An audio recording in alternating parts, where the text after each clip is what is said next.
الحمد لله نحمده ونستعينه ونستغفره ونؤمن به ونتوكل عليه ونعوذ بالله من شرور أنفسنا ومن سيئات أعمالنا من يهده الله فلا مضل له ومن يضلله فلا هادي له ونشهد أن لا إله إلا الله ونشهد أن محمدًا عبده ورسوله أما بعد فقد قال الله تبارك وتعالى في القرآن المجيد والفرقان الحميد أعوذ بالله من الشيطان الرجيم بسم الله الرحمن الرحيم سبحان الذي أسرى بعبده ليلا من المسجد الحرام إلى المسجد الأقصى الذي باركنا حوله لنريه من آياتنا إنه هو السميع البصير صدق الله العظيم اللهم صل على سيدنا محمد وعلى آل سيدنا محمد وبارك وسلم اللهم صل على سيدنا محمد وعلى آل سيدنا محمد وبارك وسلم اللهم صل على سيدنا محمد وعلى آل سيدنا محمد وبارك وسلم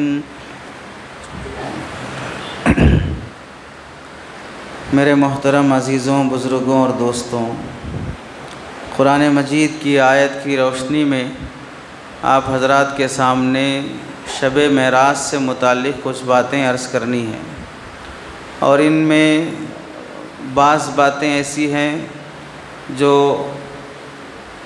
شب معراج میں ثابت نہیں ہیں، اور بعض باتیں ایسی ہیں جو ہمارے لیے سبق آموز ہیں۔ پہلی چیز، جو چیزیں ہمیں اس رات میں کرنی چاہیے اور جو چیزیں اس رات میں ہمیں نہیں کرنی چاہیے۔ کرنے کے کام کیا ہیں؟ کرنے کے کوئی کام نہیں ہے۔ اس رات میں کرنے کے کام کیا ہیں؟ کرنے کا کوئی کام نہیں ہے۔ عام راتوں کی طرح عشاء کی نماز جماعت سے پڑھنا سارے سال فرض ہے، آج کی رات بھی فرض ہے۔ سارے سال فجر کی نماز جماعت سے پڑھنا سب فرض ہے، آج بھی فرض ہے۔ معراج کی رات میں کوئی خاص عبادت، کوئی خاص نفل، کوئی خاص روزہ، کوئی خاص ذکر سرکار دو عالم صلی اللہ علیہ وسلم سے ثابت نہیں ہے۔ ہم لوگوں نے عقیدت اور محبت میں چند چیزیں ایسی بنا لی اور گھڑ لی ہیں جسے شریعت تسلیم نہیں کرتی ہے، شریعت میں اس کی اجازت نہیں ہے۔ جیسے مثال کے طور پر رجب کے مہینے میں بعض لوگ یہ سمجھتے ہیں کہ اس مہینے کی فضیلت اتنی بڑی ہوئی ہے کہ اس مہینے میں اگر ایک روزہ رکھا جائے گا تو اللہ کی طرف سے 1000 روزے رکھنے کا ثواب ملے گا، اور اسے 1000ویں کا روزہ لوگ نام دیتے ہیں۔ اور بعض لوگوں نے یہ حدیث گھڑی ہے کہ جو آدمی رجب کے مہینے میں ایک روزہ رکھے گا اللہ اسے 1000 روزے رکھنے کا ثواب، 2 روزے رکھے گا 2000 روزے رکھنے کا ثواب، 3 روزے رکھے گا 3000 روزے رکھنے کا ثواب، ایسے ہی جاتے ہوئے 7 روزے رکھے گا تو 6 روزوں تک تو 6000 روزے رکھنے کا ثواب ملے گا۔ 7 روزے رکھے گا تو جہنم کے 7 دروازے اللہ اس کے لیے بند کر دیں گے، اور 8 روزے رکھے گا تو جنت کے 8 دروازے اس کے لیے کھل جائیں گے۔ 9واں روزہ رکھے گا تو اللہ اس کے سارے گناہوں کو نیکیوں میں بدل دیں گے۔ اب 10واں روزہ رکھے گا تو فرشتے کہیں گے کہ اب تو ایسا پاک صاف ہو گیا گویا ابھی ماں کے پیٹ سے پیدا ہوا ہے، اب یہاں سے پھر اثر نو اعمال کرنا شروع کر۔ یہ حدیث اللہ کے نبی علیہ السلام کی بیان کی ہوئی نہیں ہے، مودی صاحب کی بیان کی ہوئی ہے۔ مطلب کیا ہے اس حدیث کا دور دور تک بھی پتہ شریعت اسلامیہ میں نہیں ہے۔ تو مطلب ایسی کوئی فضیلت ثابت نہیں ہے جو ایک روزہ رجب کا روزہ نفل فرض روزہ ہے یا نفل روزہ ہے، نفل روزہ ہے، نفل روزے رکھنے پر ایسی کوئی حدیث ثابت نہیں ہے۔ رمضان کا فرض روزہ ہے، فرض روزے رکھنے پر حدیث نہیں ہے کہ ایک روزہ رکھیں گے تو رمضان کا 1000 روزے رکھنے کا ثواب ملے گا۔ جب وہاں حدیث نہیں ہے تو رجب کے مہینے میں بدرجہ اولا ایسی کوئی بات ثابت نہیں ہوگی۔ دوسری چیز 27 رجب، آج 26 ہے، آج کی رات گزرنے کے بعد کل 27 رجب، لوگوں کو یہ بھی خیال رہتا ہے کہ 27 رجب کا روزہ رکھنا، 27 رجب کا روزہ رکھنے کے سلسلے میں حضرت عمر رضی اللہ تعالیٰ عنہ خاص طور سے لوگوں کو منع کرتے تھے، اور اگر معلوم ہو گیا کوئی 27 رجب کا روزہ رکھا تو اس کا ہاتھ پکڑ کے لے جا کے اپنے سامنے بٹھا کے اسے کھانا کھلاتے تھے، کیونکہ بالخصوص اس دن کا روزہ رکھنے کو لازم سمجھ لینا یہ اسلام کے اندر ایک نئی بدعت ہے اور سنت کے خلاف عمل ہے۔ تو حضرت عمر رضی اللہ تعالیٰ عنہ سنت کے خلاف کوئی کام کیا جاتا تو اسے برداشت نہیں فرماتے، تو ایسی سختی فرماتے تھے کہ اگر روزہ رکھا بھی ہے تو میرے سامنے کھانا کھا کے دکھا اور توڑ دو روزہ۔ حضرت مفتی تقی عثمانی صاحب دامت برکاتہم نے لکھا ہے حضرت عمر رضی اللہ تعالیٰ عنہ کی یہ سختی اس وجہ سے تھی کہ کہیں اس دن روزہ رکھنے کو آنے والے لوگ سنت نہ سمجھ لیں، چونکہ صحابہ کے زمانے میں لوگ 27 رجب کو روزہ رکھتے تھے، اس واسطے ہم بھی روزہ رکھیں گے، اور جو چیز سنت سے ثابت نہیں ہے اسے ثابت مان لیں، اس واسطے حضرت عمر نے سختی فرمائی۔ ورنہ اگر کوئی آدمی عام دنوں میں روزہ رکھنا نفل ہے اور 27 رجب کا روزہ رکھنا بھی نفل ہے، نفل عمل پر جتنا ثواب ملنا ہے اتنا ہی ملے گا۔ ایگسٹرا کوئی فضیلت اور ثواب کا عقیدہ رکھے بغیر نارمل اگر وہ نفل کا روزہ رکھتا ہے تو وہ جائز ہے، لیکن اس کو خاص کر لینا، زیادہ ثواب سمجھنا، زیادہ فضیلت سمجھنا جو شریعت میں ثابت نہیں ہے وہ اسلام کے اندر غلط حرکت شمار ہوگی۔ تیسری بات، حضرت علامہ عبدالحی لکھنوی رحمۃ اللہ علیہ نے لکھا ہے، ان کی کتاب الآثار المرفوعہ، من گھڑت حدیثوں کو انہوں نے جمع کیا، اور اس کے صفحہ نمبر 77 پر لکھتے ہیں وَمَشْتَهَرَ فِي بِلَادِ الْهِنْدِ وَغَيْرِهِ مِنْ صَوْمِ صَبَاحِ تِلْكَ اللَّيْلَةِ يَعْدِلُ أَلْفَ صَوْمٍ فَلَا أَصْلَ لَهُ۔ ہندوستان اور دیگر علاقوں میں لوگوں نے بات مشہور کر کے رکھی ہے کہ 26ویں رات یعنی شب معراج گزرنے کے بعد دوسرے دن کا روزہ رکھنا 1000 روزوں کا ثواب رکھتا ہے، اس کی کوئی حقیقت اور حیثیت شریعت میں ثابت نہیں ہے، اس کا اہتمام نہیں کرنا چاہیے۔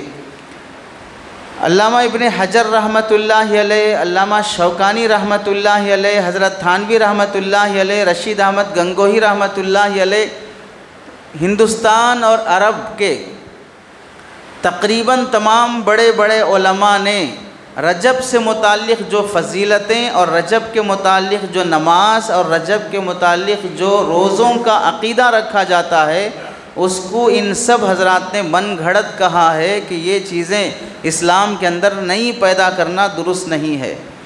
چوتھی چیز، بعض لوگ نماز کے اتنے شوقین ہوتے ہیں کہ دن کی 5 نمازیں اللہ نے فرض فرمائی اور جمعہ کی نماز فرض ہے، عیدین کی نماز کو اللہ نے واجب کیا ہے، لیکن بعض لوگوں نے شب معراج کی بھی ایک مستقل نماز بنا لی۔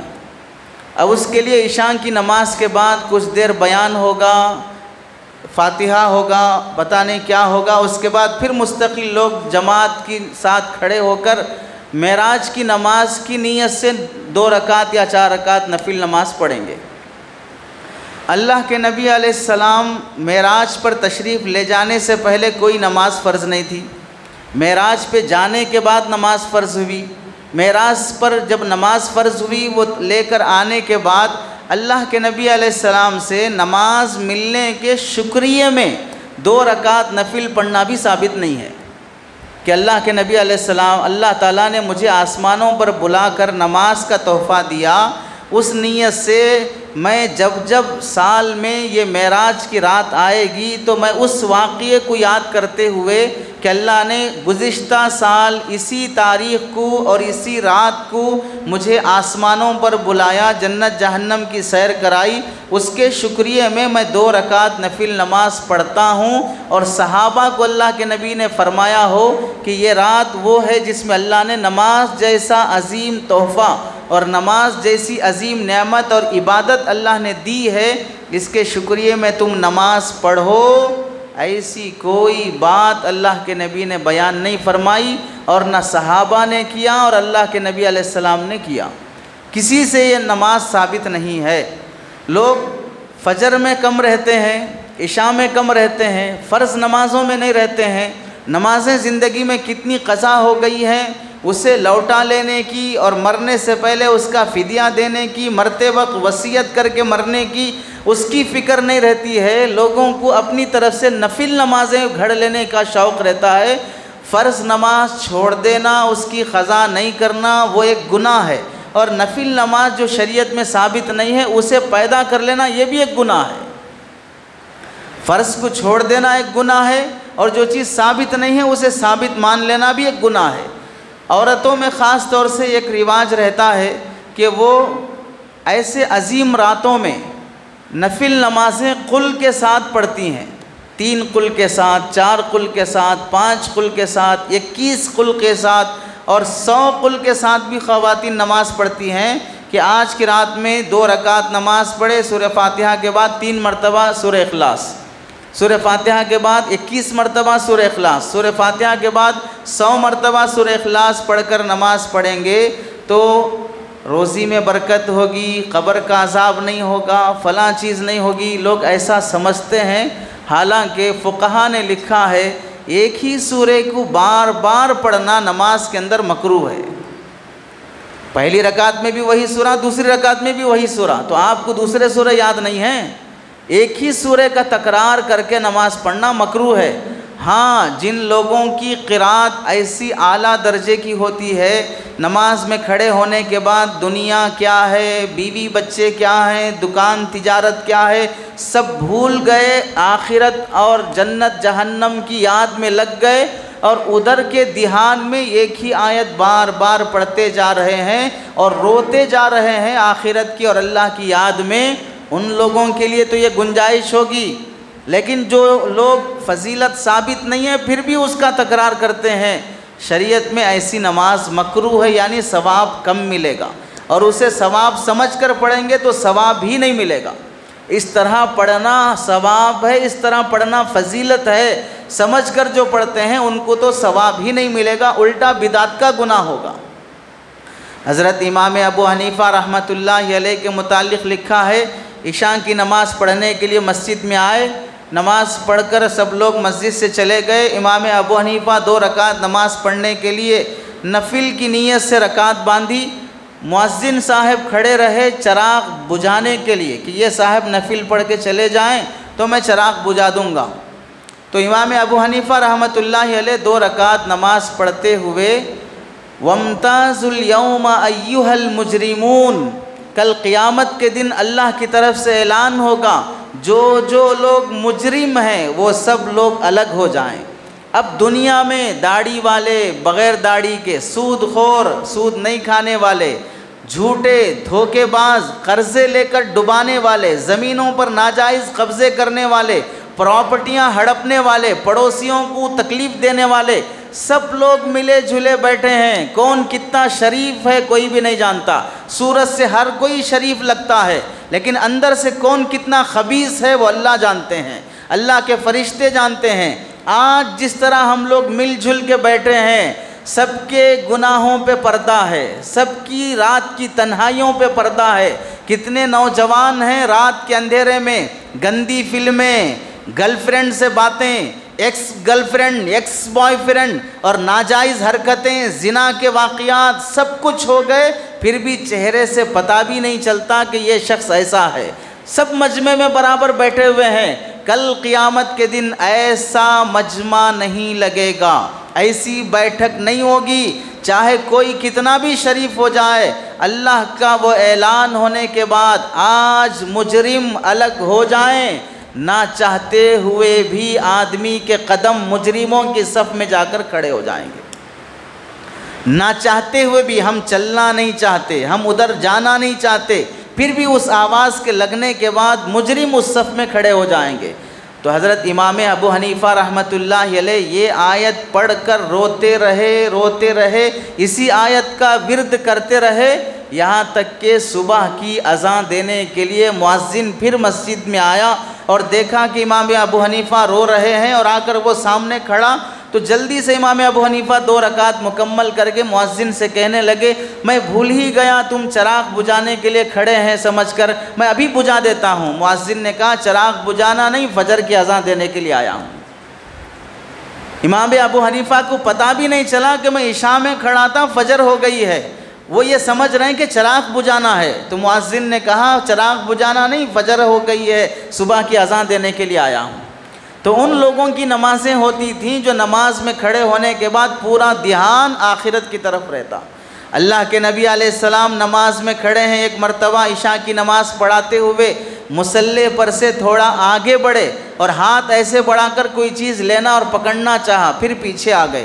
اللہ کے نبی علیہ السلام سے صحابہ نے نماز کے بعد پوچھا، یا رسول اللہ آج کیا بات تھی کہ ہم نے نماز میں آپ کو آگے بڑھ کر ہاتھ بڑھاتے ہوئے دیکھا؟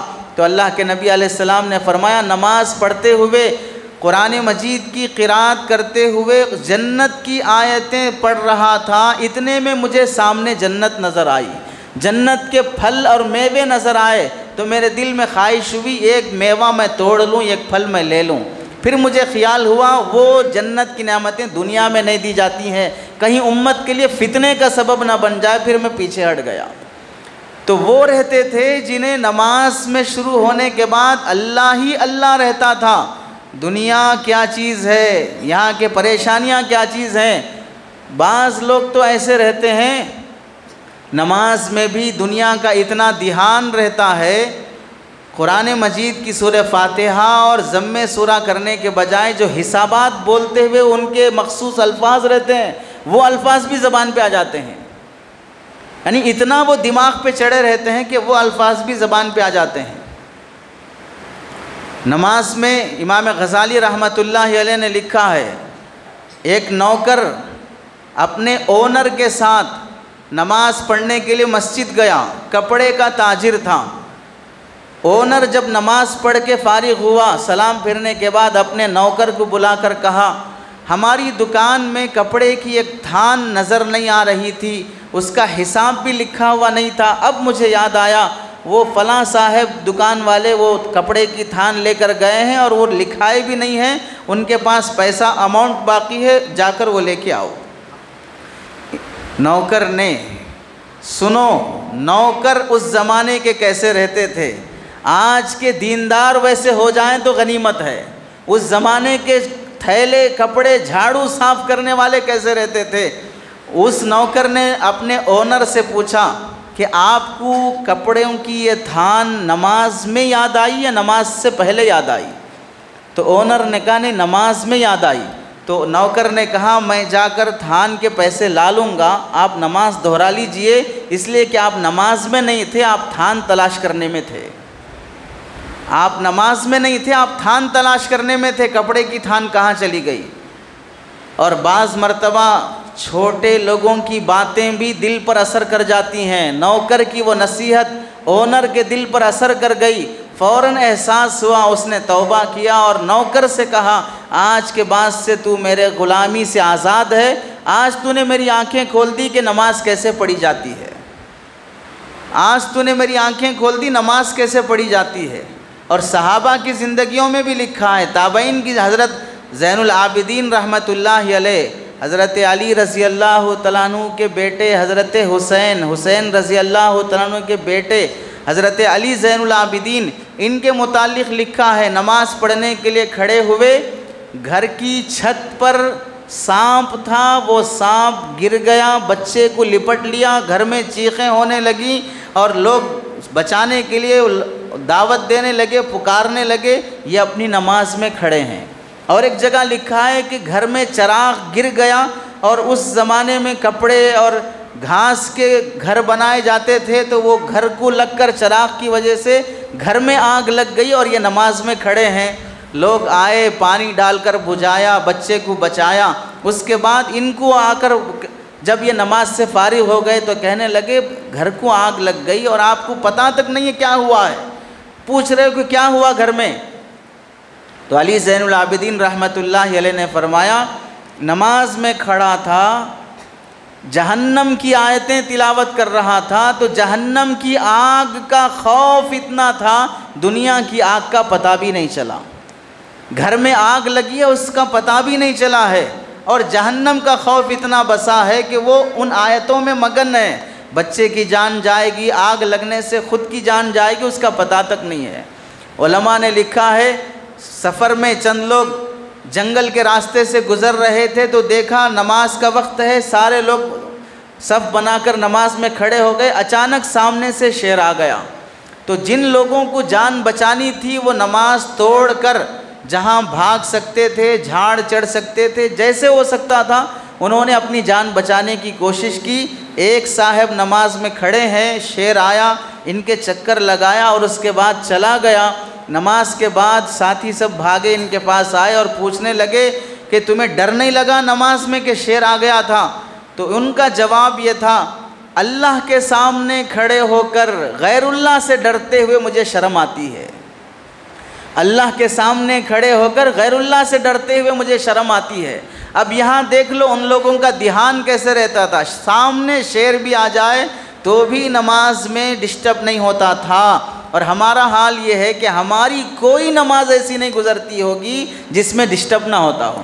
سب سے بڑی وجہ ہم لوگوں کو 10 بار 100 بار بھی بولا جائے نماز کے وقت اپنا موبائل بند رکھیں، نماز کے وقت اپنا منہ اور بیل بند رکھیں، پھر بھی دماغ کو نہیں چڑھتا، پھر بھی نہیں سمجھ میں آتی بات. بعض لوگ اس میں رنگ ٹون بھی گانے کا رکھیں گے، اور گانوں کی میوزک کی نحوست اتنی ہے کہ اگر تم آج سے 50 سال پہلے محمد رفیع کے گانے بھی سنے ہوگے، اب بوڑھے ہو گئے ہو لیکن اس کا گانا اب بھی آئے گا تو پھر وہی ناچنا اندر سے شروع ہو جائے گا. یہ گانوں کی نحوست ہے. اس واسطے آج دیکھ لو جو لوگ جوانی میں گانوں کے شوقین تھے اب بھی وہ پرانے گانے ہی لگا کر سنتے رہتے ہیں، گنگناتے رہتے ہیں، نئے گانوں میں انہیں مزہ نہیں آتا. اس واسطے کہ بچپن اور جوانی میں جو لذت بیٹھ جاتی ہے وہ لذت ہمیشہ بڑھاپے تک رہتی ہے. اب وہ نماز میں صفوں میں لوگ لے کر کھڑے رہتے ہیں، رنگ ٹون بولنے پر بھی بند نہیں کیا جاتا ہے. جتنے لوگوں کی نماز میں ڈسٹرب ہوگا، ان کی نماز میں خلل ہوگا، اللہ کے سامنے کھڑے کھڑے کسی فلم کسی گانے کی طرف ان کا دھیان چلا جائے گا، یہ سب کا وبال اس آدمی پر ہوگا جس نے نماز میں کھڑے ہو کر اپنے رنگ ٹون کو گانوں کا رکھا اور بند کرنے کا اہتمام نہیں کیا ہے.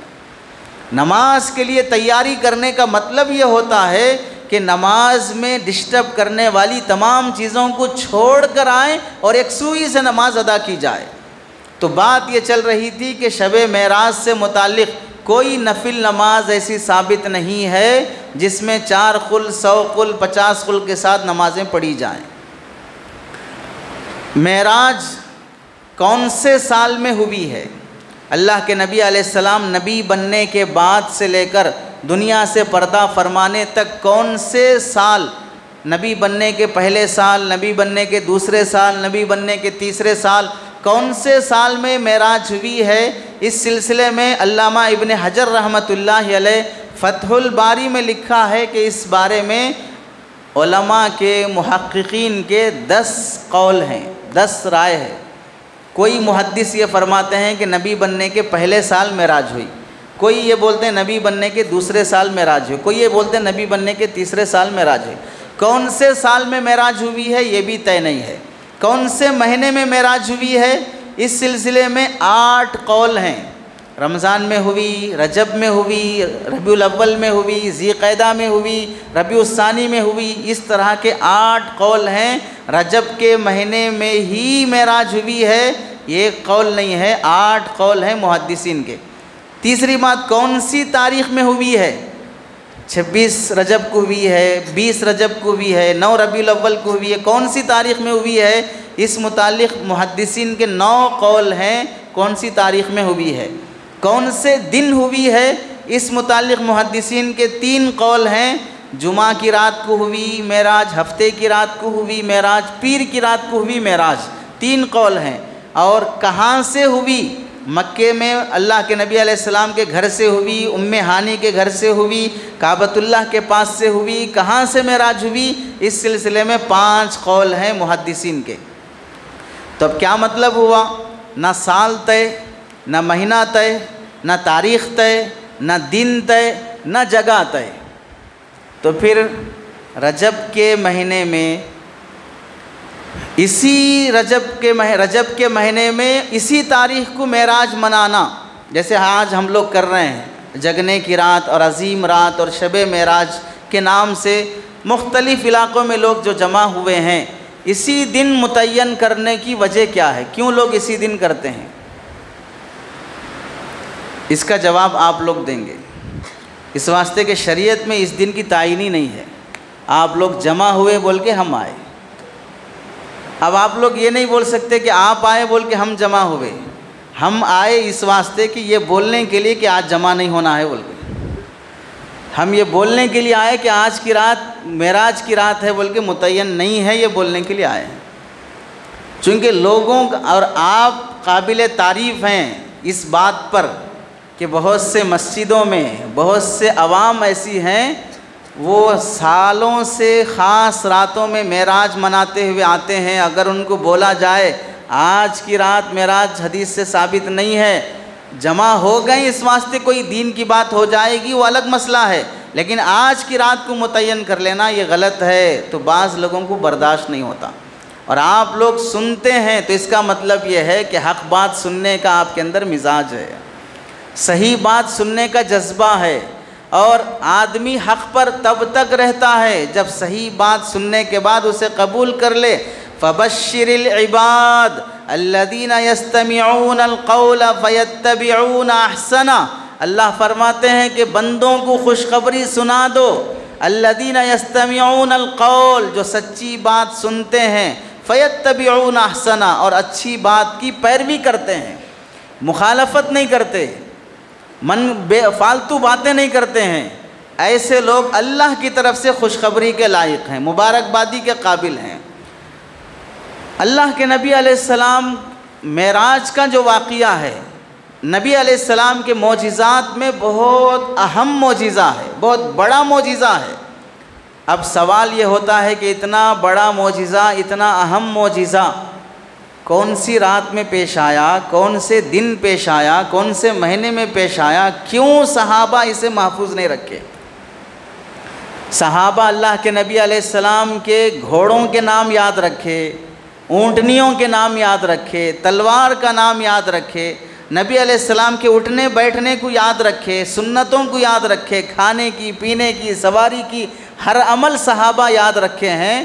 یہاں تک کہ صحابہ میں سے حضرت ابن مسعود، حضرت ابن عباس، یہ بہت سے صحابہ، حضرت عثمان رضی اللہ تعالیٰ عنہ، یہ تابعین سے فرماتے تھے، الا اصلی بکم صلاۃ رسول اللہ صلی اللہ علیہ وسلم، میں تمہیں اللہ کے نبی کیسے نماز پڑھتے تھے ویسے نماز پڑھ کے نہ دکھاؤں؟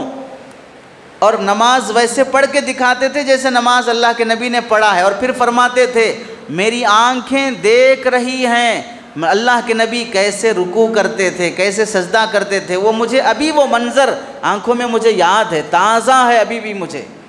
ایک صحابی تو حضرت علی رضی اللہ تعالیٰ عنہ کے متعلق لکھا ہے کہ تابعین میں سے کسی کو لے گئے اور جنگل میں جا کر ایک درخت کی ڈالی توڑی اور اس کے پتے ہلائے، اور ان تابعی سے پوچھا، نہیں پوچھتے کہ میں یہ درخت کی ڈالی کیوں توڑا، پتے کیوں ہلایا؟ تو ان تابعی نے پوچھا کیا بات ہے، کیوں آپ نے یہ کیا ہے؟ تو حضرت علی رضی اللہ تعالیٰ عنہ یا دوسرے صحابی فرمانے لگے، میں ایک بار اللہ کے نبی کے ساتھ تھا، اللہ کے نبی اسی طرح ایک درخت کے پاس لے گئے، ڈالی توڑی، پتے ہلائے، پھر مجھ سے اللہ کے نبی نے پوچھا، نہیں پوچھتے کہ میں کیوں یہ کیا ہوں؟ تو پھر میں نے اللہ کے نبی سے پوچھا، تو اللہ کے نبی علیہ السلام نے فرمایا بندہ جب وضو کرتا ہے اور اچھی طرح وضو کرتا ہے اور نماز پڑھنے کے لیے مسجد آتا ہے تو اس کے گناہ ایسے ہی جھڑ جاتے ہیں جیسے اس ڈالی سے پتے جھڑ گئے ہیں۔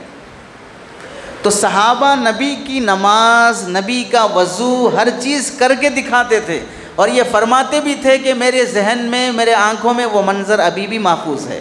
اللہ کے نبی علیہ السلام کے گھوڑوں کا، اونٹ کا، تلواروں کا، نیزے کا، نیام کا، ہر چیز کا نام صحابہ نے محفوظ کر کے رکھا ہے۔ تو پھر کیا وجہ وہ صحابہ گھوڑوں کی نسل یاد رکھنے والے، اونٹوں کی نسل یاد رکھنے والے، پورا قرآن لکھے بغیر اپنے دماغ میں یاد رکھنے والے، اپنے باپ دادا کی نسب نامہ یاد رکھنے والے، میرا نام یہ، میرے والد کا نام یہ، میرے دادا کا نام یہ، پردادا کا نام یہ، سکڑ دادا کا نام یہ، ایسا 10 100 لوگوں کے نام یاد رکھ لیتے تھے، ان کو معراج کی تاریخ کیوں یاد نہیں رہی؟ کیا اللہ کے نبی علیہ السلام سے صحابہ کے عشق میں کمی تھی کہ نبی معراج پر گئے ہیں؟ کیا وہ تاریخ ہم محفوظ رکھنا، کیا ضروری ہے محفوظ رکھنا؟ یہ سوچ کر صحابہ چھوڑ دیے ہیں۔ عشق میں کمی تھی، حافظے میں کمی تھی، ضرورت نہیں تھی، کس وجہ سے صحابہ نے معراج کی تاریخ کو یاد نہیں رکھا؟ وجہ حضرت مولانا مفتی رشید احمد صاحب رحمۃ اللہ علیہ، حضرت مفتی تقی عثمانی صاحب دامت برکاتہم، ان دونوں حضرات نے لکھا ہے معراج سے متعلق شریعت کی طرف سے کوئی حکم اللہ کی طرف سے نہیں ہے، نہ ذکر کا، نہ عبادت کا، نہ نماز کا، نہ روزے کا، کوئی حکم اللہ کی طرف سے نہیں ہے۔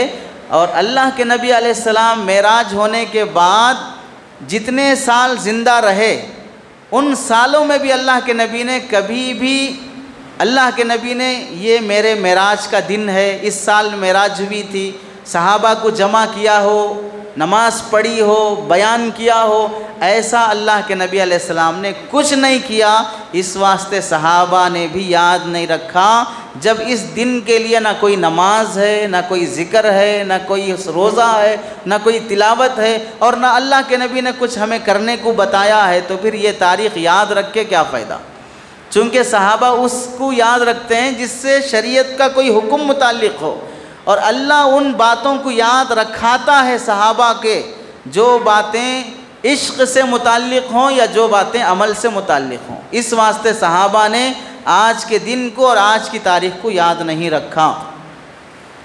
اب ہم لوگ یہاں پر جمع ہوئے ہیں تو معراج سے متعلق کچھ باتیں آپ حضرات کے سامنے عرض کی جائیں گی، اس وجہ سے نہیں کہ معراج اسی رات میں ہوئی ہے، کیونکہ کس رات میں ہوئی وہ متعین نہیں ہے۔ معراج کسے کہتے ہیں؟ معراج عربی لفظ ہے، اس کے معنی آتے ہیں سیڑھی، لفٹ، اوپر چڑھنے کی چیز، جس پر کھڑے ہو کر، جس پر بیٹھ کر آدمی اوپر جائے، اسے کہتے ہیں معراج۔ اللہ کے نبی علیہ السلام کو بھی آسمانوں پر لے جانے کے لیے اللہ نے سیڑھی نازل فرمائی تھی، اس واسطے معراج کو بھی معراج کہا جاتا ہے۔ سفر معراج کی 2 صورتیں ہیں، ایک صورت اللہ کے نبی علیہ السلام کے گھر سے یا کعبۃ اللہ کے پاس سے مسجد اقصی، بیت المقدس تک کا سفر، یہ سفر قرآن مجید کی آیت سے ثابت ہے۔ 15ویں پارے کی پہلی آیت، سبحان الذی اسری بعبدہ لیلا من المسجد الحرام الی المسجد الاقصی، پاک ہے وہ ذات جو اپنے بندے کو رات میں لے گئی مسجد حرام سے مسجد اقصی تک، یہ قرآن سے ثابت ہے۔ اور جو بات قرآن سے ثابت ہو اس کا یقین رکھنا ضروری ہے، تو اسے کہتے ہیں اسراء، یہاں سے وہاں تک لے جانا۔ اس کا انکار کرنے والا کافر ہو جائے گا، چونکہ قرآن کی آیت کا انکار کر رہا ہے۔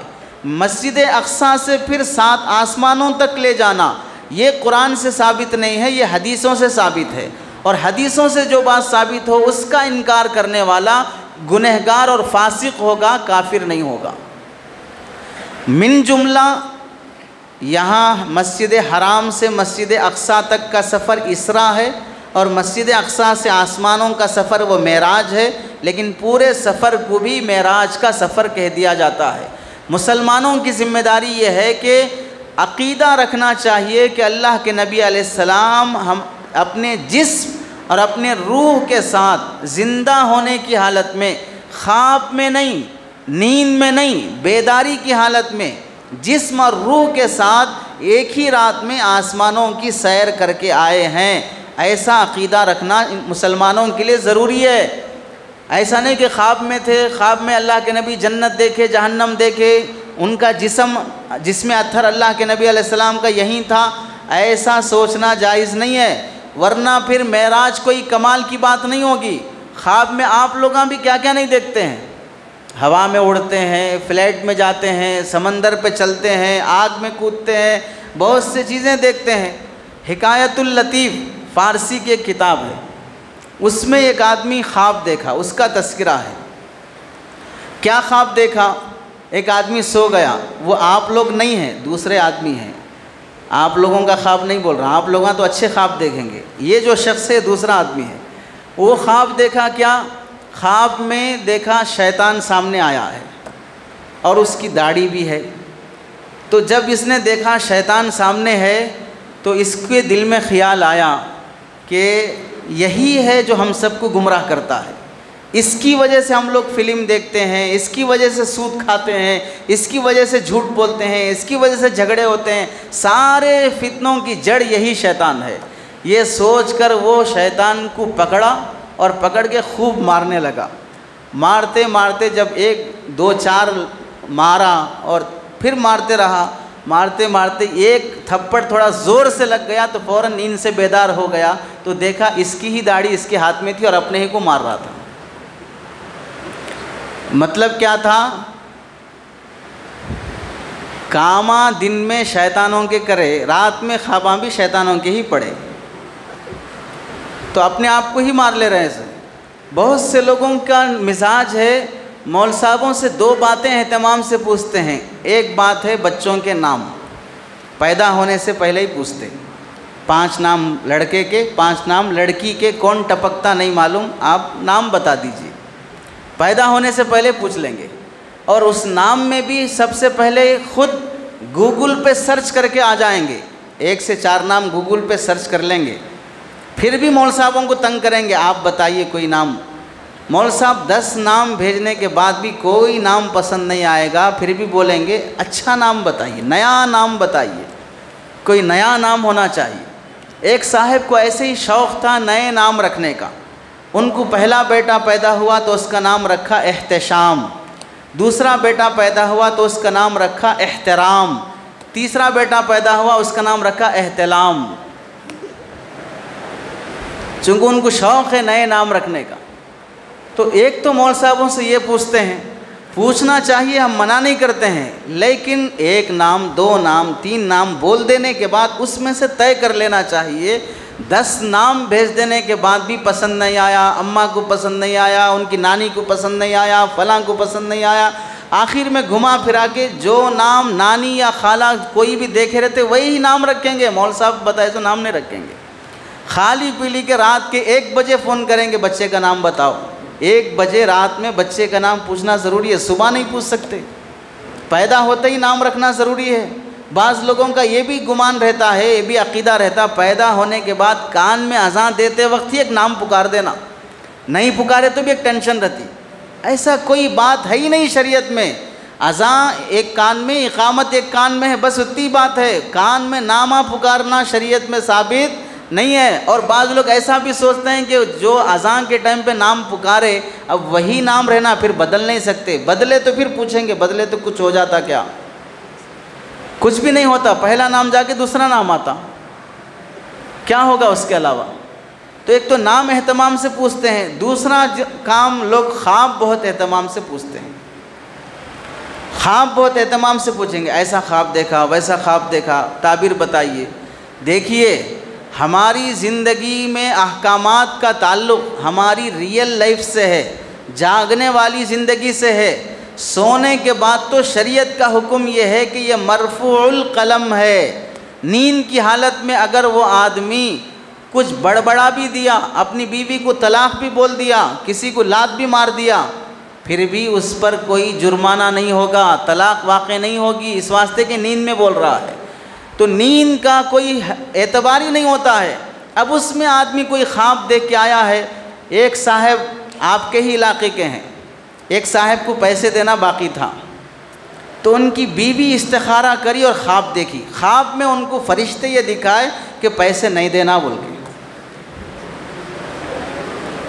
تو اب وہ صبح ہونے کے بعد پیسے دو، واپس ہمارا حق لوٹا، بولے تو نہیں ہم استخارہ کرے، ہم کو خواب میں دکھا پیسے نہیں دینا کرتے، اس واسطے ہم نہیں دیتے۔ سامنے والا شریف تھا، اگر وہ بھی تھوڑا ہٹا ہوا رہتا تو انہیں بولتا میں بھی استخارہ کرا، خواب میں دیکھا آپ سب کی ٹھکائی کرنا ہے بول کے، اب نہیں کرا تو میرے کو فرشتے مارتے۔ خواب اور استخاروں پر، خواب میں دیکھنے پر کوئی فیصلے نہیں کیے جائیں گے۔ لوگ خواب بہت اہتمام سے پوچھتے ہیں، دن کے اعمال، دن کی حرکتیں بہت گھٹیا اور گری ہوئی رہتے ہیں۔ ظاہر سی بات ہے خواب اگرچہ کہ نبوت کے اجزاء میں سے 46واں حصہ ہے، یعنی بعض خواب وحی کا بدل ہوتے ہیں، لیکن ان کے لیے ہوتے ہیں جن کی روحیں پاک ہیں، جن کی غذا پاک ہے، جن کی نگاہیں پاک ہیں، جن کی خیالات پاک ہیں، ان لوگوں کے خواب معتبر ہوتے ہیں۔ ہر کسی آدمی کا خواب معتبر نہیں ہوتا ہے۔ تو معراج کہتے ہیں سیڑھی کو، آسمانوں پر لے جانے کے لیے اللہ تعالیٰ نے سیڑھی نازل فرمایا تھا۔ معراج میں اللہ کے نبی علیہ السلام کو لے جانے کے لیے محدثین نے لکھا ہے نبی بننے کے بعد 10 سال تک اللہ کے نبی دین کی دعوت دیتے رہے۔ حضرت خدیجہ رضی اللہ تعالیٰ عنہ اور ابو طالب یہ دونوں اللہ کے نبی کا بہت سپورٹ کرتے رہے۔ ابو طالب مسلمان نہیں ہوئے تھے لیکن سپورٹ کرتے تھے، اور خدیجہ رضی اللہ تعالیٰ عنہ مسلمان ہیں، صحابیہ ہیں، ان کا بھی سپورٹ بہت تھا۔ 10 نبوی کے بعد حضرت خدیجہ رضی اللہ تعالیٰ عنہ اور حضرت ابو طالب کا انتقال ہو گیا۔ مکے کے کافر ستانے لگے، گلے میں رسی ڈال کر کھینچنا، اونٹ کی اوجڑی ڈال دینا۔ طائف کا سفر آپ کا ہوا، وہاں پر نوجوان شریر لڑکوں کا پیچھے پڑ جانا، یہ سب اللہ کے نبی علیہ السلام کے ساتھ ہوا۔ اس کے بعد اللہ کے نبی علیہ السلام کو اللہ تعالیٰ نے آسمانوں پر بلایا، معراج کا سیر فرمایا۔ کب؟ ان تمام مشکلات سے گزرنے کے بعد۔ مکے والے ستائے، طائف والے ستائے، اپنے قوم کے لوگ ستائے۔ شعب ابی طالب مکے کی ایک پہاڑی ہے، وہاں 3 سال تک اللہ کے نبی اور اللہ کے نبی کے ماننے والوں کا بائیکاٹ کر کے جیل خانے میں بند کر دیا گیا۔ کھانا نہیں، پانی نہیں، درخت کے پتے کھا کر گزارا کرتے، اور چوری چھپ کے رشتہ دار کھانا پہنچا دیتے، کوئی ان سے بات نہیں کرنا، بزنس نہیں کرنا، کھانا نہیں پہنچانا۔ یہ سب سختیوں کے بعد اللہ کے نبی علیہ السلام کو اللہ تعالیٰ نے آسمانوں کی معراج کرائی۔ اب یہاں غور کرنے کی چیز یہ ہے، اللہ کا نبی نبی ہے، نبیوں کا نبی ہے، لیکن حالات اور پریشانیاں اللہ کے نبی پر آئی ہیں۔ اس سے پتہ چلا انسان جب نیک ہوتا ہے تو اس پر حالات اور پریشانیاں آتی ہیں۔ یہاں سے سمجھو، بعض لوگ یہ سمجھتے ہیں کہ ہم نماز بھی پڑھتے، ذکر بھی کرتے، قرآن بھی پڑھتے، صدقہ خیرات بھی کرتے، تہجد بھی پڑھتے، پھر بھی کاروبار نہیں چل رہا، پھر بھی برکت نہیں ہے، پھر بھی ٹینشن رہتا ہے۔ یہ سب یاد رکھو، اللہ کے نبی علیہ السلام سے زیادہ ہم نمازیں نہیں پڑھ سکتے، اللہ کے نبی سے زیادہ عبادت نہیں کر سکتے، لیکن اللہ کے نبی علیہ السلام پر بھی حالات آئے ہیں۔ حالات آنے کی وجہ سے نماز چھوڑ دینا، عبادت چھوڑ دینا، یا جو لوگ بے نمازی ہیں ان کو دیکھنا کہ وہ لوگ نماز نہیں پڑھتے، داڑھی نہیں رکھتے، دین پہ نہیں چلتے، لیکن پھر بھی مزے سے کما رہے ہیں، ترقی کر رہے ہیں، عزت بھی ہے۔ عزت اور ذلت کا معیار کسی کی دولت اور کسی کی غربت نہیں ہے۔ سب سے بڑا انعام اور توفیق یہ ہے کہ اللہ آپ کو اپنے در پہ بلا رہے ہیں، آپ کو نماز کی دولت سے نوازے ہیں، یہ سب سے بڑا انعام ہے۔ اور جو لوگ نماز پڑھنے کے بعد حالات اچھے ہو گئے تو خوش ہیں، نماز پڑھنے کے بعد حالات خراب ہیں تو پھر نماز پڑھ کے بھی کوئی فائدہ نہیں ہے۔ تو یاد رکھ لیجئے، ہماری نمازیں ہے ہی کون سی بڑی حیثیت کی کہ نماز پڑھتے ہی ہمارے حالات درست ہو جانا۔ ایک بزرگ نے لکھا ہے، پچھلے زمانے میں ایک گاؤں دیہات کا رہنے والا گنوار قسم کا آدمی تھا، مسجد میں آیا، 2 رکعت نماز پڑھا، اور بے ڈھنگی نماز پڑھا. نماز پڑھنے کے بعد آسمان کی طرف ایسے دیکھنے لگا. تو کسی نے پوچھا کیا واسطے دیکھ رہے؟ تو ابھی دعا مانگا ہوں آسمان سے کچھ اترتا کیا بول کے دیکھ رہا ہوں. تو ان بزرگ نے کہا صلی الرکعتین وانتظر الوحی، 2 رکعت نماز پڑھ کے آسمان سے وحی کا انتظار کر رہا ہے. وہاں جس کو معراج پہ بلا کے نماز دی گئی ہے ان کو اللہ تعالیٰ آزما رہے ہیں، ان پر مصیبتیں اور اللہ کے نبی پر حالات آ رہے ہیں. اور ہم لوگوں کا حال بھی بالکل سیم اس وقت ایسے ہی ہے. ایک طرف ظالم بادشاہ مسلط ہو گیا، ایک طرف ترکی میں زلزلہ آیا، بچوں کی موت ہوئی، بچے یتیم ہو گئے، عورتیں بیوہ ہو گئیں، ہزاروں لوگ انتقال کر گئے. یہ سب حالات دیکھ رہے ہیں. مہنگائی بڑھ رہی ہے، نوکریاں ختم ہو رہی ہے، دسیوں پریشانیاں ہیں. ایسے موقع پر بھی ہم اپنے رات میں گندے موبائل دیکھنا نہیں چھوڑیں گے، چبوترے نہیں چھوڑیں گے، کٹے نہیں چھوڑیں گے، اور دوشا بنڈیاں نہیں چھوڑیں گے، اور اپنے فالتو رات کا جاگنا نہیں چھوڑیں گے، اور نمازوں کا اہتمام مسجد کو آباد کرنا شروع نہیں کریں گے. نیکیاں کسی طرح کی شروع نہیں، گناہ کسی طرح کے چھوڑے نہیں. کبھی کبھار اتفاق جمعہ کا موقع نصیب ہو گیا، 2 رکعت جمعہ کی نماز پڑھ لی، پھر بھی بڑے فخر سے کہتا ہے جمعہ کو جمعہ نماز پڑھتا ہوں پھر بھی حالات صحیح نہیں ہوتے ہیں. جمعہ سے جمعہ نماز پڑھتا ہوں پھر بھی حالات صحیح نہیں ہوتے ہیں. اور بعض لوگ تو ماشاءاللہ اس سے بھی آگے رہتے ہیں، نہ نماز، نہ ذکر، نہ صدقہ، نہ خیرات، کوئی دین کا کام نہیں. صبح 10 بجے ان کی صبح ہوگی، بیڈ ٹی یعنی سڑے منہ کے ساتھ کافی پینا ہے، برش بھی نہیں کرنا ہے، اور موبائل اٹھائیں گے، واٹس ایپ چیک کریں گے، کوئی نیوز دیکھیں گے، کوئی اخبار آئے گا وہ دیکھیں گے، اور چائے پیتے رہیں گے. پھر تبصرہ کریں گے، مودی صاحب کو ایسا نہیں کرنا ہے، یوگی صاحب کو ایسا نہیں کرنا ہے، فلاں مولانا کو ایسا نہیں کرنا ہے، فلاں تنظیم کو یہ کرنا چاہیے، فلاں جمعیت کیا کر رہی ہے، فلاں جماعت کیا کر رہی ہے، مسلمان کیا کر رہے ہیں، فلاں پالیٹکس والے کیا کر رہے ہیں.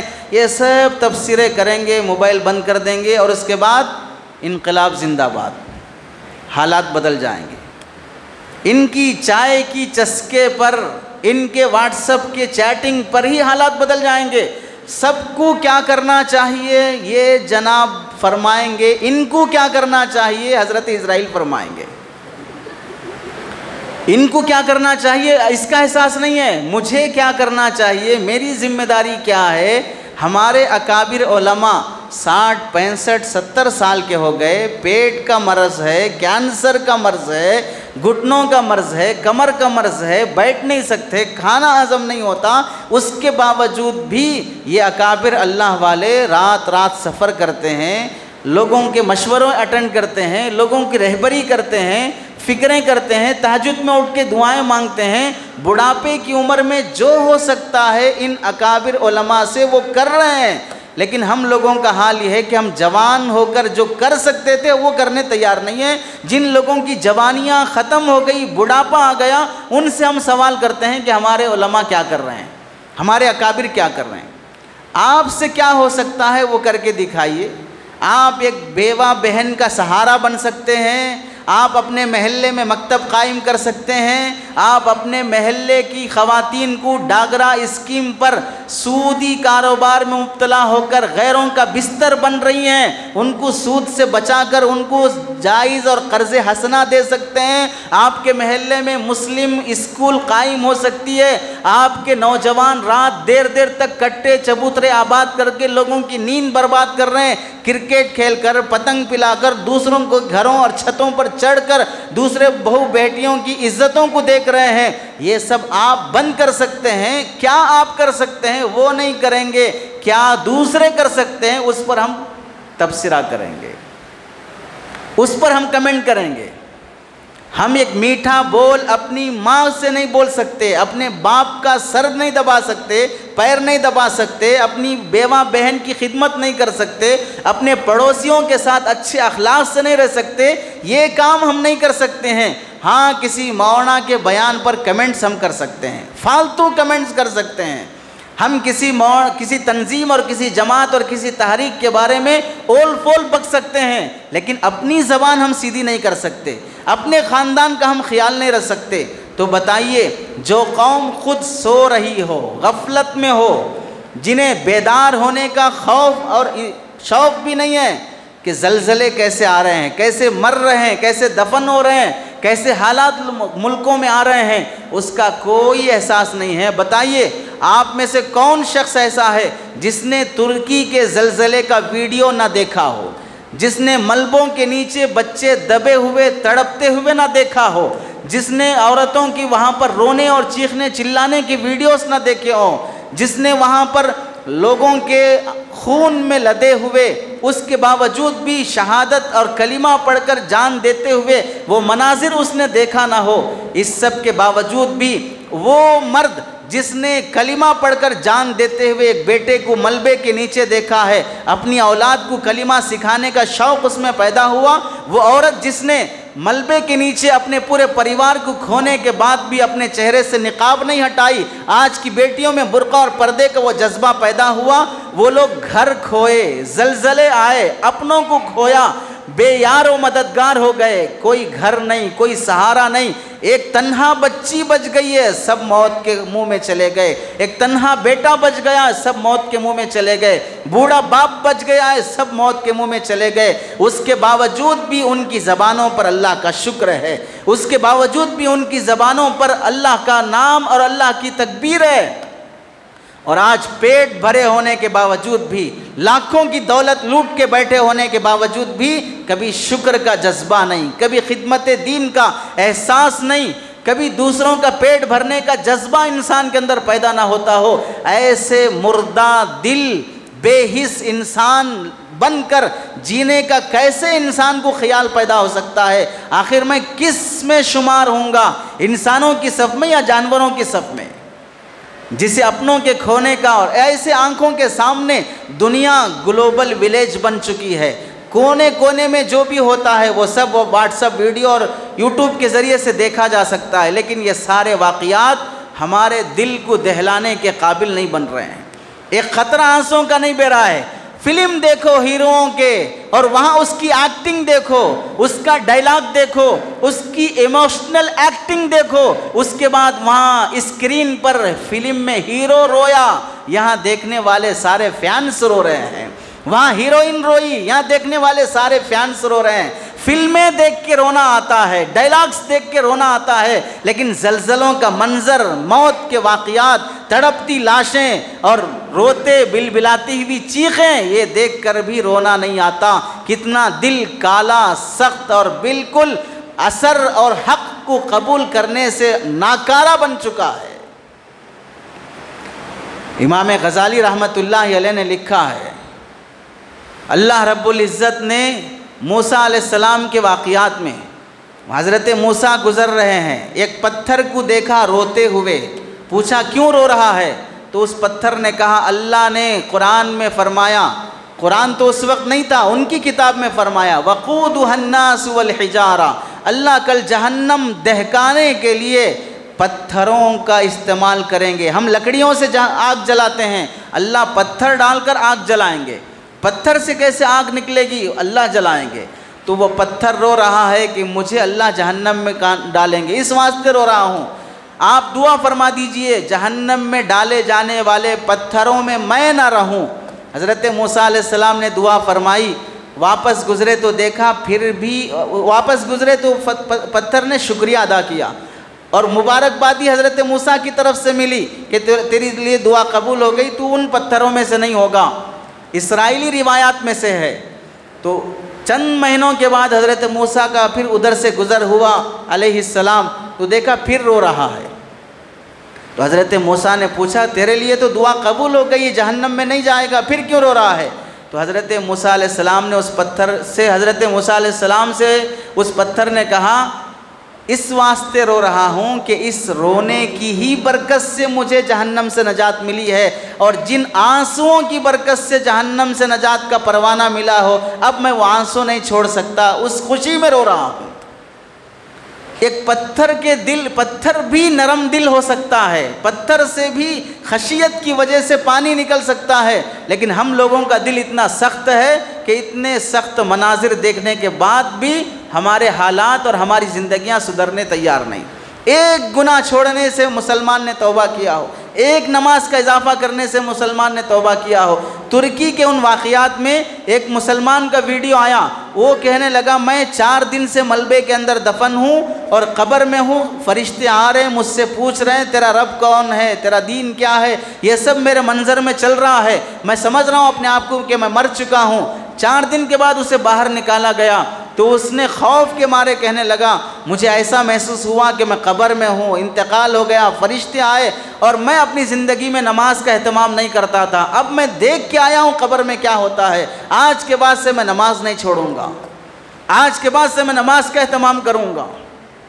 ایک چھوٹا بچہ، دودھ پیتا بچہ، اس کی ماں کا انتقال ہو گیا، 3 سال یا 2 سال کی معصوم بچی، اس کی بڑی بہن ہے، ماں نہیں ہے، کوئی سہارا نہیں ہے، بچہ بلبلاتے ہوئے روتا ہے تو وہ 2 سال کی بچی وہ بچے کو اپنے سینے سے لگا کر، ایک عورت جس طرح کپڑا ہٹا کر دودھ پلاتی ہے ویسا وہ بچی کوشش کر رہی ہے اس اپنے چھوٹے بھائی کو تسلی دینے کا۔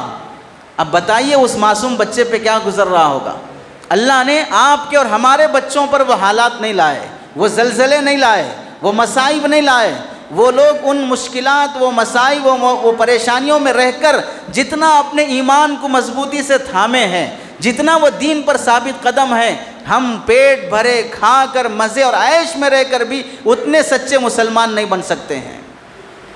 ان کے لیے روزانہ امتحان ہے اور ہمارے لیے کبھی کبھار امتحان، کوئی دشمن، کوئی موب لنچنگ، کوئی فلاں۔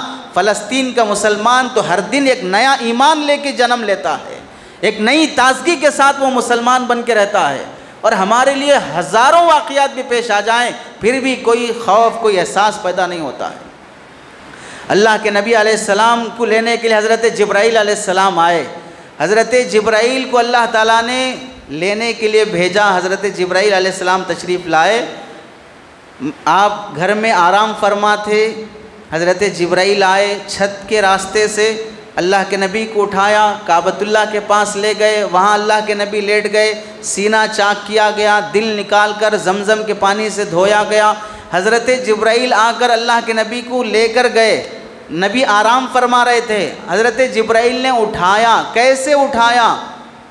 بہت سے لوگ نعتوں میں اور قوالی میں یہ بات کہتے ہیں کہ اللہ نے حضرت جبرائیل کو یہ کہہ کر بھیجا کہ جا کر محمد کو اٹھانا، اور وہ آرام کر رہے ہیں، نیند میں ڈسٹرب نہیں کرنا، اپنے لب حضرت نبی پاک صلی اللہ علیہ وسلم محمد کے تلووں پہ رکھ دینا اور بوسہ لینا، اس سے وہ نیند بیدار ہوگی، اٹھ جائیں گے۔ یہ حضرت جبرائیل کو اللہ نے کہہ کر بھیجا، کسی حدیث میں نہیں ہے۔ اٹھانے کا ڈھنگ کیا ہوتا ہے، کسی کو بھی اٹھانے کا طریقہ کیا ہوتا ہے، اس طریقے سے اٹھایا جائے گا۔ اور حضرت جبرائیل نے کیسے اٹھایا، آپ دیکھیں، میں دیکھا یا قوال دیکھا؟ کس نے دیکھا؟ جب کسی نے دیکھا نہیں تو کس پر اعتماد کریں گے؟ حدیث پر اعتماد کریں گے۔ کون سی حدیث میں ہے کہ اللہ کے نبی کو حضرت جبرائیل نے اپنے لبوں سے اٹھایا، بوسہ دے کر اٹھایا؟ اللہ کے نبی علیہ السلام، صحابہ کی عظمت، محبت ہونی چاہیے، لیکن جو بات ثابت نہیں ہے اس میں غلو کر کے ثابت نہیں کرنا چاہیے۔ ایسے بہت سے لوگوں نے بعض چیزیں اپنی طرف سے بنا کے رکھی ہیں، ایک تو یہی ہے بوسہ دے کر اٹھانے کی بات۔ دوسری بات، بہت سے مسلمان اور بہت سے لوگوں کے بولتے بھی ہیں کہ نماز مومن کی معراج ہے۔ ایسا کسی حدیث میں لکھا ہوا نہیں ہے۔ جن کتابوں میں ہے ان کتابوں کے لکھنے والے اور وہ کتابیں جن اداروں سے شائع ہوتے ہیں وہاں سے فتویٰ پوچھ لیجئے کہ یہ حدیث کون سی کتاب میں ہے۔ دوسری چیز، بہت سے لوگ یہ بھی کہتے ہیں اللہ کے نبی علیہ السلام جب عرش پر گئے تو جوتے پہن کر گئے۔ اللہ کے نبی علیہ السلام عرش پر گئے، جوتے پہن کے گئے، جوتے چھوڑنا چاہتے تھے، اللہ کی طرف سے آواز آئی کہ محمد جوتے پہن کے آؤ، اس سے میرے عرش کا مقام بڑھ جائے گا۔ ادھر حضرت موسیٰ علیہ السلام کوہ طور پر گئے اللہ سے بات کرنے کے لیے، اللہ حکم فرماتے ہیں فَخْلَعْ نَعْلَيْكَ، اپنے چپل چھوڑ کے آؤ، فَإِنَّكَ بِالْوَادِ الْمُقَدَّسِ طُوًى، اور تم بہترین اور بابرکت مقدس وادی پر ہو۔ دنیا کا ایک پہاڑ جس پہ حضرت موسیٰ آ رہے ہیں وہاں چپل چھوڑنے کا حکم ہے، اللہ کے عرش پہ چپل پہن کر جا رہا ہے۔ کسی حدیث میں ثابت نہیں ہے کہ اللہ کے نبی چپل پہن کے عرش پہ گئے ہیں، کسی حدیث میں ثابت نہیں ہے۔ بعض لوگ یہ بھی کہتے ہیں کہ معراج کا جس نے انکار کر دیا اس کے لیے اللہ تعالیٰ نے ایک سزا دی. یعنی معراج پر جا کے اللہ کے نبی علیہ السلام واپس آئے، لوگوں کو سنایا. ان میں سے ایک یہودی تھا، اس نے انکار کیا کہ ایسا کیسا ہو سکتا ہے کہ ایک ہی رات میں 7 آسمان، جنت، جہنم سب ہو جائے. تو پھر اتفاق سے وہ یہودی کہیں جا رہا تھا سفر میں، ایک جگہ تالاب آیا، نہانے کے لیے گھوڑا سامان سب رکھ کر اترا، اندر ڈبکی لگا کے باہر آیا تو عورت بن گیا ہے، اس کے پورے کپڑے غائب ہیں. اب وہیں چھپا ہوا ہے. ادھر سے ایک شہزادہ گزرا، دیکھا اکیلی عورت ہے تو اس کو لے لیا، کپڑے پہنایا، لے جا کے شادی کر لیا، 7 بچے ہو گئے. پھر اس کے بعد اتفاق سے واپس اسی تالاب میں اس کا آنا ہوا تو دیکھا، پھر ڈبکی لگایا تو مرد بن کے باہر نکلا. یہ سب میجک فلموں میں چلتا ہے، شریعت میں نہیں چلتا. ایسی باتیں آپ کو میجک فلموں میں سمجھ میں آ سکتی ہیں، لیکن شریعت میں ایسی باتوں کا کوئی اعتبار نہیں ہے. لیکن لوگ اس طرح کی باتیں بیان کرتے ہیں، اور جب اسے موڈ میں، مزے میں تھوڑا زور سے بیان کریں گے تو واہ واہ، سبحان اللہ، نعرے یہ سب لگیں گے. اور جہاں ایسے باتیں ہو رہی ہیں وہاں نعرے لگ رہے ہیں، اور یہاں نہیں ہوتی، اس واسطے یہاں نعروں کی ضرورت نہیں ہوتی. یہاں حقیقت رہتی ہے، جو چیز ثابت نہیں ہے وہ ثابت نہیں ہے. اور بعض لوگ یہ بھی بیان کرتے ہیں کہ التحیات جو ہم نماز میں پڑھتے ہیں وہ اللہ تعالیٰ نے آسمانوں پر دیا ہے. اللہ کے نبی علیہ السلام آسمان پر گئے، اللہ کے دربار میں حاضری ہوئی تو التحیات للہ والصلوات والطیبات، یہ اللہ کے نبی نے فرمایا. اللہ نے ادھر سے فرمایا السلام علیکہ ایھا النبی ورحمۃ اللہ وبرکاتہ. فرشتوں نے سن کر کہا السلام علینا وعلی عباد اللہ الصالحین. یہ پوری التحیات اللہ نے آسمانوں سے دی ہے، کسی حدیث پہ ثابت نہیں ہے. بخاری مسلم کی حدیثیں، اللہ کے نبی نے ڈائریکٹ زمین پر صحابہ کو یہ سکھایا ہے. کسی حدیث میں التحیات آسمانوں سے ملنے والا تحفہ ہے یہ ثابت نہیں ہے. حضرت جبرائیل علیہ السلام لینے کے لیے آئے، اللہ کے نبی علیہ السلام کو لے کر گئے. وہاں اللہ کے نبی علیہ السلام آسمانوں پر، یہاں کعبۃ اللہ کے پاس نبی کا سینہ چاک کر کے، دل نکال کر دھو کر، اس میں اللہ تعالیٰ کی طرف سے رحمت وغیرہ بھر کر، تاکہ آسمانوں کے اور عرش کے اور جنت جہنم کو دیکھنے کی صلاحیت اس دل کے اندر پیدا ہو. اللہ نے وہ نور بھرا. اس کے بعد سفر شروع ہوا. براق سواری لائی گئی حضرت نبی پاک صلی اللہ علیہ وسلم کو لے جانے کے لیے. براق خچر سے بڑا، گھوڑے سے چھوٹا، یعنی گدھے سے بڑا، گھوڑے سے چھوٹا وہ جانور. اللہ کے نبی علیہ السلام اس پر تشریف فرما ہوئے. حضرت جبرائیل لے کر نکلے. یہاں سمجھو اللہ کے نبی کا دل پاک ہے، کوئی کالا پن، کوئی گندگی نہیں ہے، پھر بھی دل دھویا گیا. اللہ کے دربار میں حاضری ہے. نبیوں کے نبی امام الانبیاء کا دل دھو کر اللہ کے دربار میں آنے کے قابل بنایا جا رہا ہے. تو اس سے سبق ملتا ہے. مسلمان 5 وقت اللہ کے دربار میں آتا ہے نماز پڑھنے کے لیے. ہاتھ، منہ، چہرہ، پیر، 4 چیزیں وضو میں دھو کے آنے کے ساتھ ساتھ اپنے دل کی گندگی، کینہ، کپٹ، حسد یہ بھی دھو کے آنے کا اہتمام کرو. ورنہ یہی ہے کہ مسلمان صفوں میں کھڑے ہیں، ایک دوسرے کے کندھے لگے ہوئے ہیں، لیکن ایک دوسرے کے دلوں میں ایک دوسرے سے نفرت ہے، ایک دوسرے سے گالیاں ہیں، ایک دوسرے سے کینہ ہے. اپنا چہرہ دھونے سے زیادہ اپنا دل بھی دھونے کا اہتمام کرو. اللہ کے نبی علیہ السلام کو سواری کے لیے لے جانے کے لیے جبرائیل بھی آئے اور سواری براق بھی آئی. اس سے معلوم ہوتا ہے کسی بڑی شخصیت کو بلانا ہو، دعوت دینا ہو تو افضل طریقہ دعوت دینے کا پہلا طریقہ یہ ہے، فون کر کے بول دیے ہمارے گھر میں دعوت ہے آ جائیے، شادی ہے آ جائیے، نکاح ہے آ جائیے، ہمارے گاؤں میں جلسہ ہے آ جائیے. مول صاحبوں کو بھی بلاتے ہیں لوگ، ہمارے گاؤں میں جلسہ ہے آ جائیے. فون کر کے تاریخ لے لیے. وہ گاؤں کہاں ہے، جانا کیسا ہے، روٹ کیا ہے، لوکیشن کیا ہے، کچھ بھی نہیں معلوم. دوسرا طریقہ، گاڑی بھیجائیں گے، ہم گاڑی بھیجائیں گے، آپ آ جائیے. تیسرا طریقہ، گاڑی بھی بھیجائیں گے، گاڑی کے ساتھ رہبر بھی بھیجائیں گے، آپ کو سیدھے لے کے آئیں گے اور لے کے جا کے چھوڑیں گے.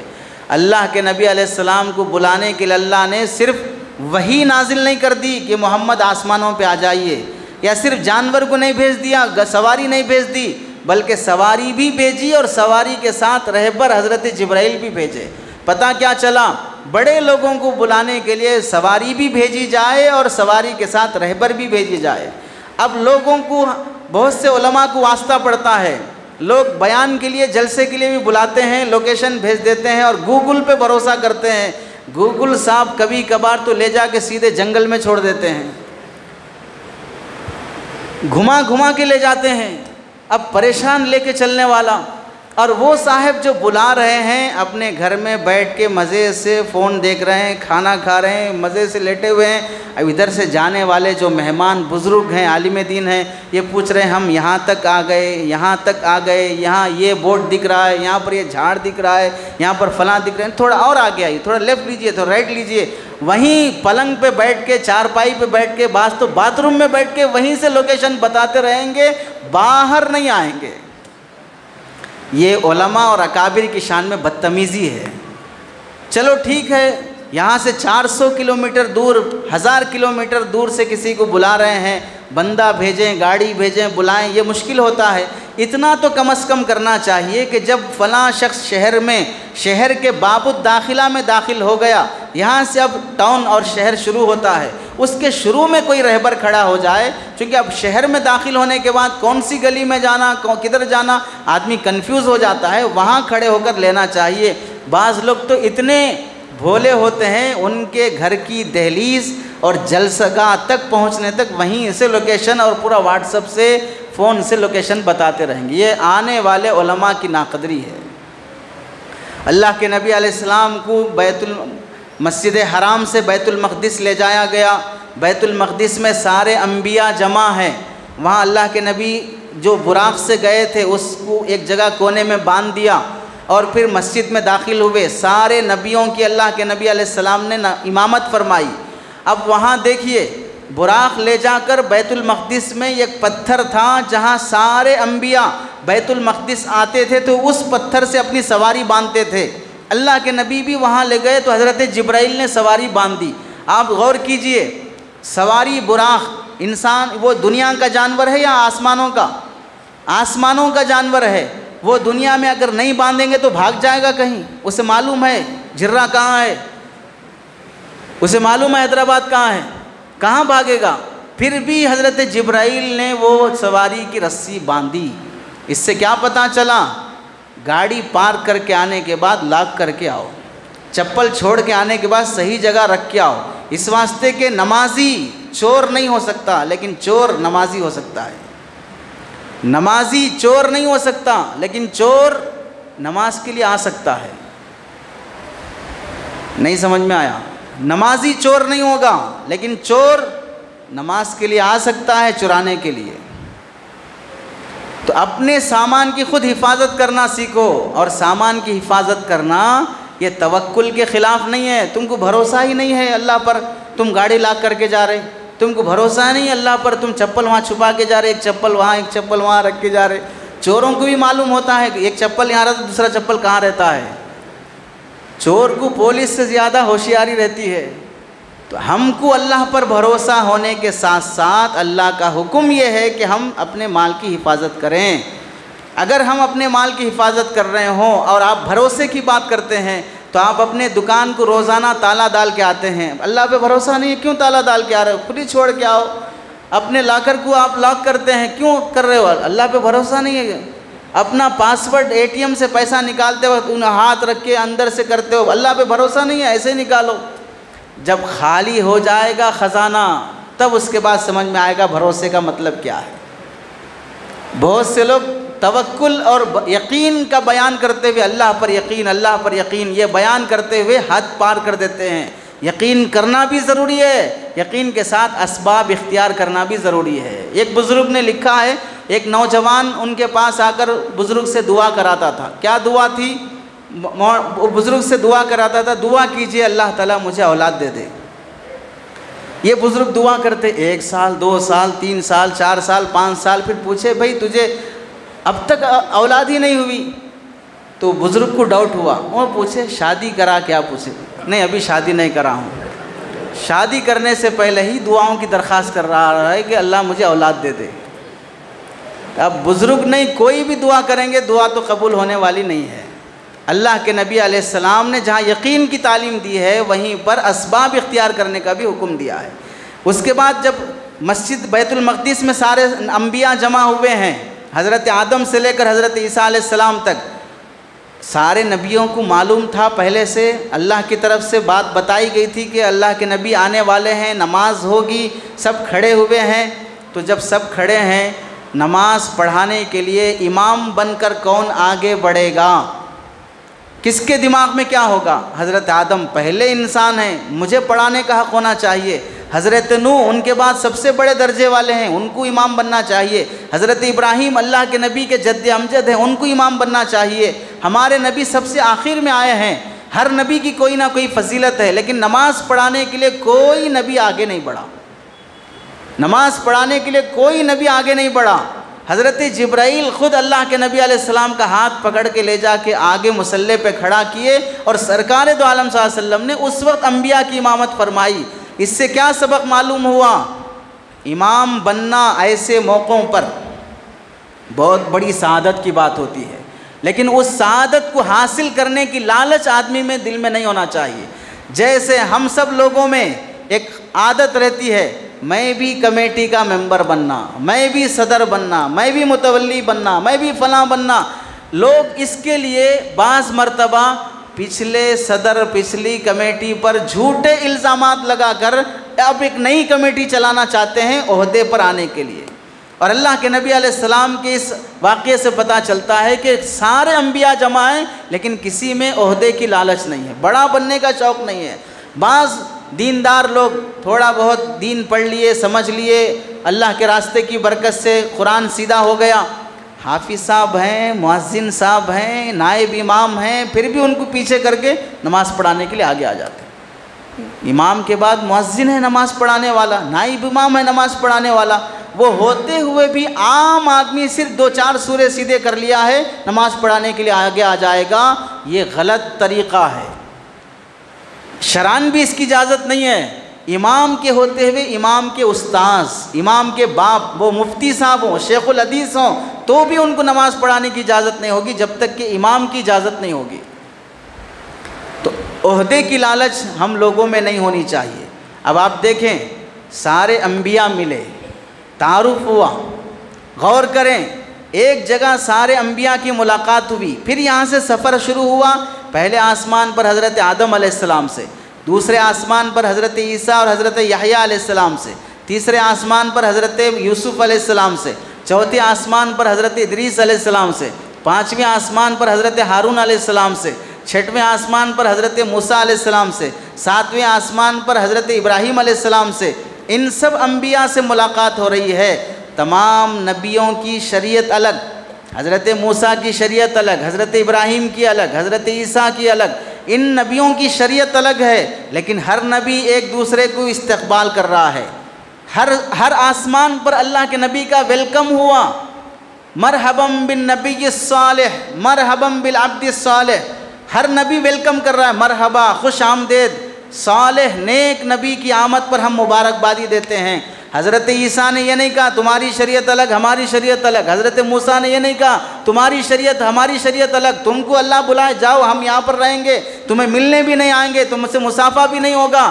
تمام نبیوں نے معراج میں سبق دیا، اپنی اپنی شریعتیں الگ ہونے کے باوجود بھی ہم سب نبی ہیں، اس واسطے ایک دوسرے کا دل سے استقبال ہوگا۔ ایسے ہی مسلمانوں کو ہم سب کے مسلک الگ ہیں، تم دیوبندی، بریلوی، اہل حدیث، فلاں فلاں، لیکن تم سب مسلمان ہو، ایک دوسرے کے لیے دل میں جگہ ہونی چاہیے۔ لیکن افسوس یہ ہے کہ مسلمان مسجد میں معراج کا واقعہ، نبیوں کی زندگیاں سب بیان کرے گا، لیکن مسلک کی ضرور بات کرے گا، مسلک کی وجہ سے مسجد بنائے گا، بورڈ لگا دیں گے اس مسجد میں فلاں کو آنے کی اجازت نہیں، اس مسجد میں فلاں کرنے کی اجازت نہیں، اس مسجد میں فلاں کی اجازت نہیں۔ مسلمان اپنے مسلک کی جتنی ترویج کرتا ہے اتنا مذہب کی ترویج کا شوق نہیں ہے۔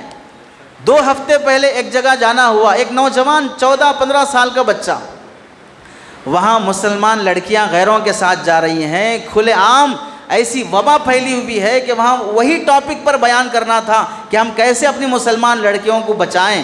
اور وہاں مسلمانوں کے عقیدے بگڑے ہوئے ہیں، فیاض بن رہے ہیں، شکیل بن رہے ہیں، دوسرے غلط فرقوں میں لوگ مبتلا ہو رہے ہیں۔ وہ بیان ہونے کے بعد 1.5 گھنٹے تک بیان ہوا، بیان کے بعد ایک نوجوان آ کے پوچھ رہا ہے حدیث میں رفع یدین کرنا ثابت ہے یا نہیں ہے؟ اب آپ بتائیے اس کا دماغ بھوسا بھرا ہے یا گوبر بھرا ہے؟ ہم جو بات کر رہے ہیں، مسلمان بیٹیاں غیروں کا بستر بن رہی ہیں، مسلمان مرتد ہو رہے ہیں، قادیانی بن رہے ہیں، عیسائی بن رہے ہیں، اس موقع پر ہماری محنت، ہماری صلاحیت، ہماری گفتگو، ہماری دعائیں اپنی قوم کو بچانے کی ہونا چاہیے، یا اس وقت بھی یہ ہونا چاہیے کہ آمین زور سے یا ہلکا، رفع یدین ہے یا نہیں ہے؟ اس وقت بھی یہ بحثیں چلیں گی ہمارے سماج میں، فاتحہ پیچھے ہے کہ نہیں ہے، نماز کے بعد ہے کہ نہیں ہے، زور سے آمین ہے کہ نہیں ہے؟ کتنی مغز ماری اور کتنی عقل ماری جاتی ہے ایسے لوگوں کی کہ کس موقع پر کون سی ٹاپک ہونا چاہیے، حالات کیسے چل رہے ہیں۔ دشمن کے بندوق سے نکلنے والی گولی پر یہ لکھا نہیں ہے کہ یہ اہل حدیث ہے، یہ دیوبندی ہے، یہ بریلوی ہے، اسلامی ہے، فلاں ہے، اس کی گولی پر صرف لکھا ہے مسلمان۔ ہم سب ایک برادری اور ایک مسلمان ہونے کی نسبت سے آپس کا جو اتحاد ہونا چاہیے، ایک تو یہ مسلکی جھگڑے، اور لوگ بدنام کرتے ہیں، ہم لوگوں کو بدنام کرتے ہیں کہ یہ مولوی لوگ مسلکوں کو توڑ کے رکھے، مسلکوں کو میں لوگوں کو بانٹ کے رکھے۔ میں یہ پوچھتا ہوں، یہاں کتنے سالوں سے ہم جمعہ کا خطاب دے رہے ہیں، اور اتنے سالوں میں کتنے بار ہمارا بیان مسلکوں پر ہوا ہے، اور کتنا بیان ہمارا اصلاح معاشرہ پر ہوا ہے؟ اتنے سال بولنے کے بعد کتنی ہم لوگوں میں تبدیلی آنی چاہیے تھی اور کتنی آئی ہے؟ اور پھر دوسرا سوال یہ ہے، کورٹ کچہری چلے جائیے، نامپلی چلے جاؤ، مہیلا منڈل چلے جاؤ، اور ہائی کورٹ چلے جاؤ، ان سب جگہوں پر جتنے کیسز ہیں، یہ سارے کیسز مسلکوں کے ہیں یا اپنے پراپرٹیوں کے ہیں؟ ہم بانٹ کے رکھے ہیں، ہم نفرتیں پھیلائے ہیں، ہم توڑ کے رکھے ہیں، ایک دوسرے کے خون کے پیاسے، ایک دوسرے کے خلاف کیسز، یہ سب جو کورٹ کچہریوں میں چل رہے ہیں، یہ اس وجہ سے چل رہے ہیں کہ کوئی امام صاحب اپنے مقتدیوں کے خلاف کیس کیا ہے کہ اس کی سجدے سہو واجب ہو گیا تھا، لیکن سجدے سہو نے کیا، اس پر کیس کرو۔ امام صاحب کو روزہ توڑ دینے کے مسائل معلوم نہیں، اس واسطے امام صاحب پہ کیس کرو۔ امام صاحب کو کریکٹ 1:50 پہ بیان ختم کرنا تھا، 2:05 تک بیان چلا رہے ہیں، ان پہ کیس کرو۔ یہ کیسز ہیں کورٹ کچہریوں میں، یا یہ کیسز ہیں کہ یہ فلاں کی زمین ہڑپ لیا، فلاں کو مرڈر کر دیا، فلاں کو لوٹ لیا۔ آپس میں دشمنیاں سارے کے سارے اپنی پراپرٹیوں کے، اپنے ذاتیات کے ہیں۔ مسلمان کا دشمن بنا ہوا ہے مال کی خاطر، پیسے کی خاطر، ایک دوسرے کا مرڈر کر رہا ہے پیسے کی خاطر۔ یہ ساری نفرتیں دکھائی نہیں دیتی، اور علماء کے بیانات میں مسلکی نفرتیں دکھائی دیتی ہیں۔ اگر مسلکی اختلافات ہم نے بیان کیے ہیں تو پھر کورٹ کچہریوں میں کیسز اس کے ہونا چاہیے تھا۔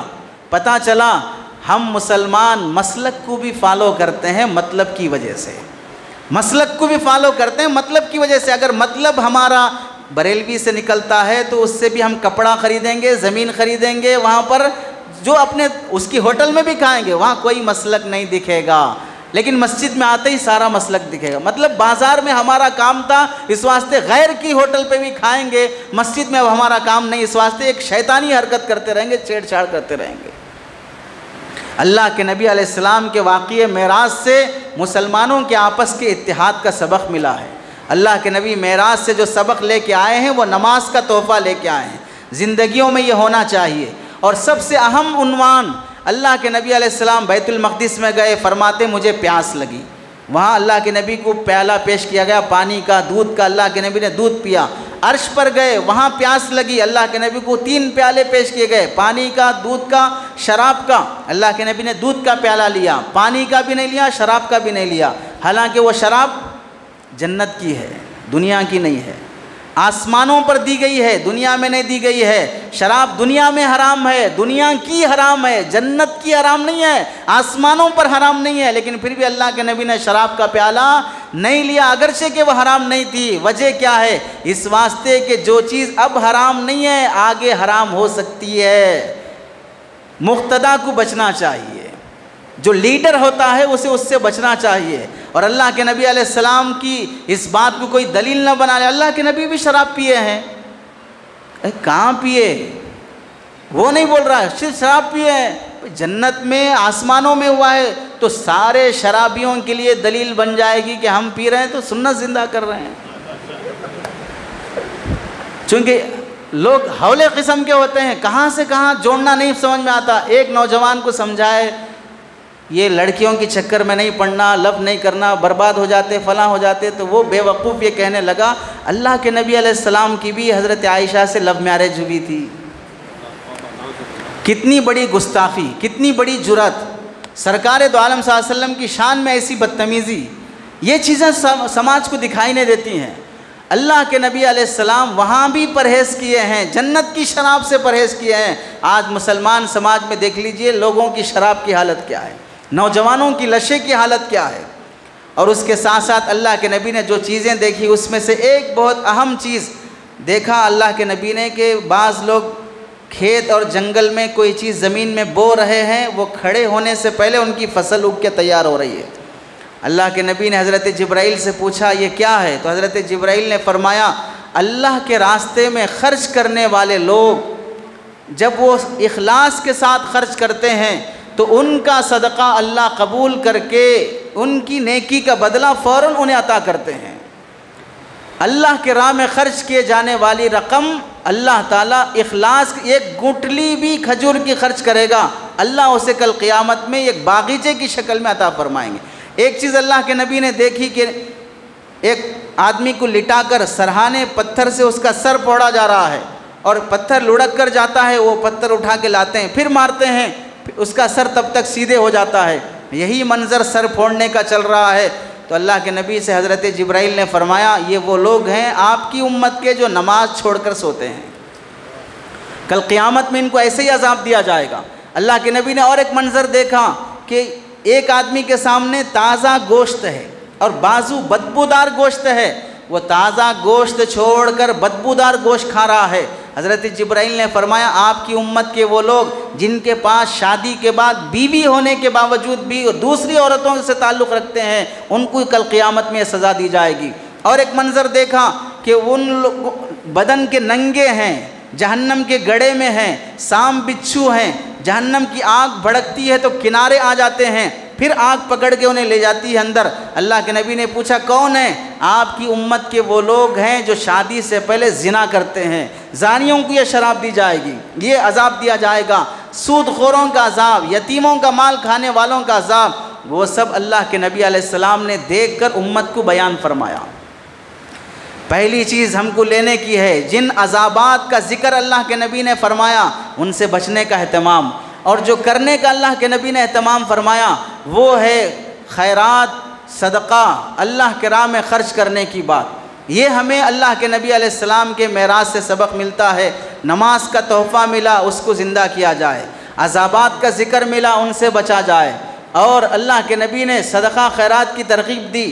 قرضے کے سلسلے میں اللہ کے نبی نے فرمایا عرش پر میں نے دیکھا، جنت میں نے لکھا دیکھا، صدقہ دینے والے کو 1 روپے کا 10 روپے ملتے ہیں اور قرضہ دینے والے کو 1 روپے کے بدلے میں 18 روپے کا ثواب ملتا ہے. اسے 10 گنا ثواب اور قرضہ دینے والے کو 18 گنا ثواب. اس واسطے کہ قرضہ لینے والا ضرورت پہ لیتا ہے، بھیک مانگنے والا بلا ضرورت بھی مانگتا ہے، اس واسطے اس کا ثواب زیادہ ہے. لیکن آج ہمارے زمانے میں قرضہ دینے والا بہت نیک آدمی ہونا چاہیے. اس کے پاس حضرت نوح علیہ السلام کی عمر ہو، حضرت ایوب علیہ السلام کا صبر ہو تو پھر وہ قرضہ دے سکتا ہے، اور اس کے ساتھ ساتھ حضرت سلیمان علیہ السلام کا خزانہ ہو تو پھر دے سکتا ہے. ورنہ تو پھر قرضہ دینے کے بعد لینے والا دکھے گا بھی نہیں، دے کے پھر ہم برے ہو جائیں گے. ہم نہیں بولتے کہ نہیں دینا چاہیے، لیکن ہم یہ بولتے ہیں لینے والوں بھی سدھرنا چاہیے. لینے والے وقت پہ نہیں لوٹاتے، اس واسطے آج قرض حسنہ دینے والے نہیں ملتے. ورنہ لوگوں میں دینے کا مزاج ہے، خرچ کرتے ہیں. اب آپ دیکھ لیجئے دنیا کی جتنی مسجدیں بنائے ہیں سب آپ ہی لوگ بنائے ہیں، یعنی عوام کے پیسے سے ہی بنی ہیں. جتنے ادارے چلتے ہیں سب آپ لوگوں کی خدمت سے چلتے ہیں. دینے کا مزاج ہے، لیکن جس کو دیا جاتا ہے وہ قدر کرنے والا بھی ہونا چاہیے. یہ چند باتیں معراج سے متعلق آپ لوگوں کے سامنے تھیں. دوسری بات جو مجھے آج کے موقع سے عرض کرنی ہے، 10 منٹ وہ بات عرض کی جائے گی. ہمارا کمائی کا پیسہ خرچ کرنے کی جگہ جائز بھی ہیں ناجائز بھی ہیں، نیکی کے بھی ہیں اور گناہ کے بھی ہیں۔ کل قیامت میں اللہ رب العزت بندے سے جو سوال کریں گے، اس 5 سوالات میں سے ایک سوال یہ بھی ہوگا، من این اکتسب وفیما انفق، کہاں سے کمایا اور کہاں خرچ کیا، اس کا بھی کل قیامت کے دن سوال کیا جائے گا۔ اپنی ضروریات اور خواہشات پر خرچ کرنے کے ساتھ ساتھ اللہ کے دین کی خاطر خرچ کرنے کا جذبہ ہونا اور اس کے لیے اللہ کی طرف سے توفیق مل جانا، یہ ہر شخص کے لیے نہیں ہوتا ہے۔ ہر کسی کی جان، ہر کسی کی کا مال اللہ قبول نہیں کرتے ہیں۔ لاکھوں کروڑوں پراپرٹیاں اور جائیداد رکھنے والے لاکھوں روپے ایسے وہ ٹپ میں پھینک سکتے ہیں، لیکن انہیں حج بیت اللہ کی توفیق نہیں ہے۔ کروڑوں روپے وہ اپنی بیٹیوں کی شادیوں پہ اڑاتے ہیں، لیکن کسی ایک مسجد کے مؤذن اور امام کی خدمت کی انہیں توفیق نصیب نہیں ہے۔ تو یاد رکھ لو، اللہ اپنے دین کی خدمت کے لیے مالداروں کا ہی پیسہ قبول کریں گے، غریبوں کا نہیں کریں گے۔ یہ اللہ کی سنت نہیں ہے۔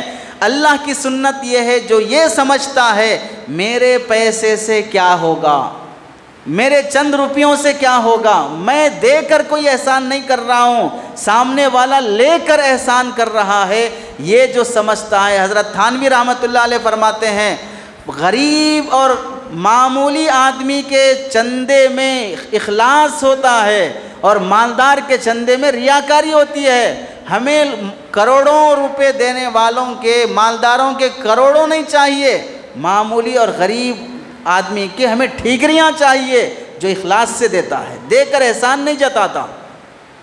عز بن عبد الرحمن رحمۃ اللہ علیہ ایک بزرگ گزرے ہیں، ایک مسئلہ بادشاہ کے خلاف انہوں نے بتایا، بادشاہ کی طرف سے فیصلہ ہوا کہ ان کو قتل کر دیا جائے، اور دین کی خاطر قتل ہونا یہ شہادت کی موت ہے۔ جب بیٹا خبر سنانے کے لیے آیا کہ ابو جان بادشاہ کی طرف سے آپ فلاں مسئلہ بتائے ہیں، اس واسطے قتل کا حکم آیا ہے، تو عز بن عبد السلام رحمۃ اللہ علیہ نے اپنے بیٹے سے روتے ہوئے فرمایا، کاش وہ سعادت مجھے نصیب ہوتی، لیکن میرے بیٹے تیرے باپ کی جان ایسی حیثیت والی نہیں ہے اللہ کے راستے میں قبول ہو سکے، اللہ کی خاطر، اس کے دین کی خاطر میری جان جائے، اتنی حیثیت والی نہیں ہے میری جان، کاش وہ سعادت مجھے نصیب ہوتی کہ ہماری جان اللہ کے لیے قبول ہو جاتی۔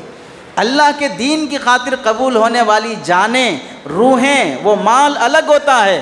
اس کے لیے حضرت شیخ الحدیث زکریا صاحب رحمۃ اللہ علیہ فرمایا کرتے تھے، دین کی خدمت کرنے کے بعد فاقے پریشانیاں آنے کا ڈر نہ رکھو، اس واسطے کہ فاقے آنا، پریشانیاں آنا، اس کے لیے تو انبیاء اور اولیاء جیسی صفات ہونی چاہیے۔ ہم کون سے اتنے بڑے ہیں کہ ہم کو انبیاء جیسے حالات ہم پر آئیں؟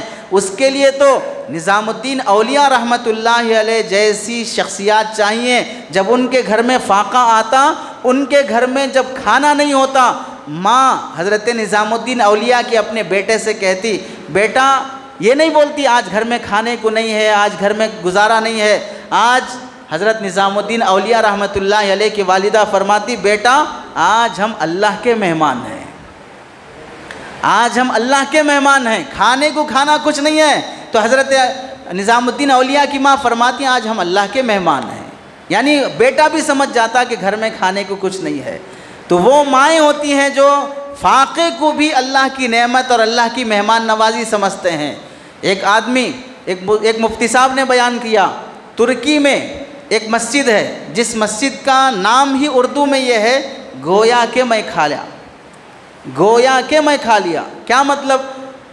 لوگوں نے اس مسجد کی وجہ یہ بتائی کہ ایک آدمی کو ایک علاقے میں مسجد بنانے کی ضرورت تھی، وہاں مسجد نہیں تھی، اب پیسے ہونا مسجد کے لیے، اس نے ارادہ یہ کیا کہ اب سے جو میں گوشت گھر کے لیے خریدوں گا، بازار جاتا، گوشت 1 کلو گوشت کا ریٹ معلوم کرتا، 500 روپے ہے، لے جا کے 500 روپے ڈبے میں ڈال دیتا اور کہتا کہ گویا کہ میں گوشت کھا لیا۔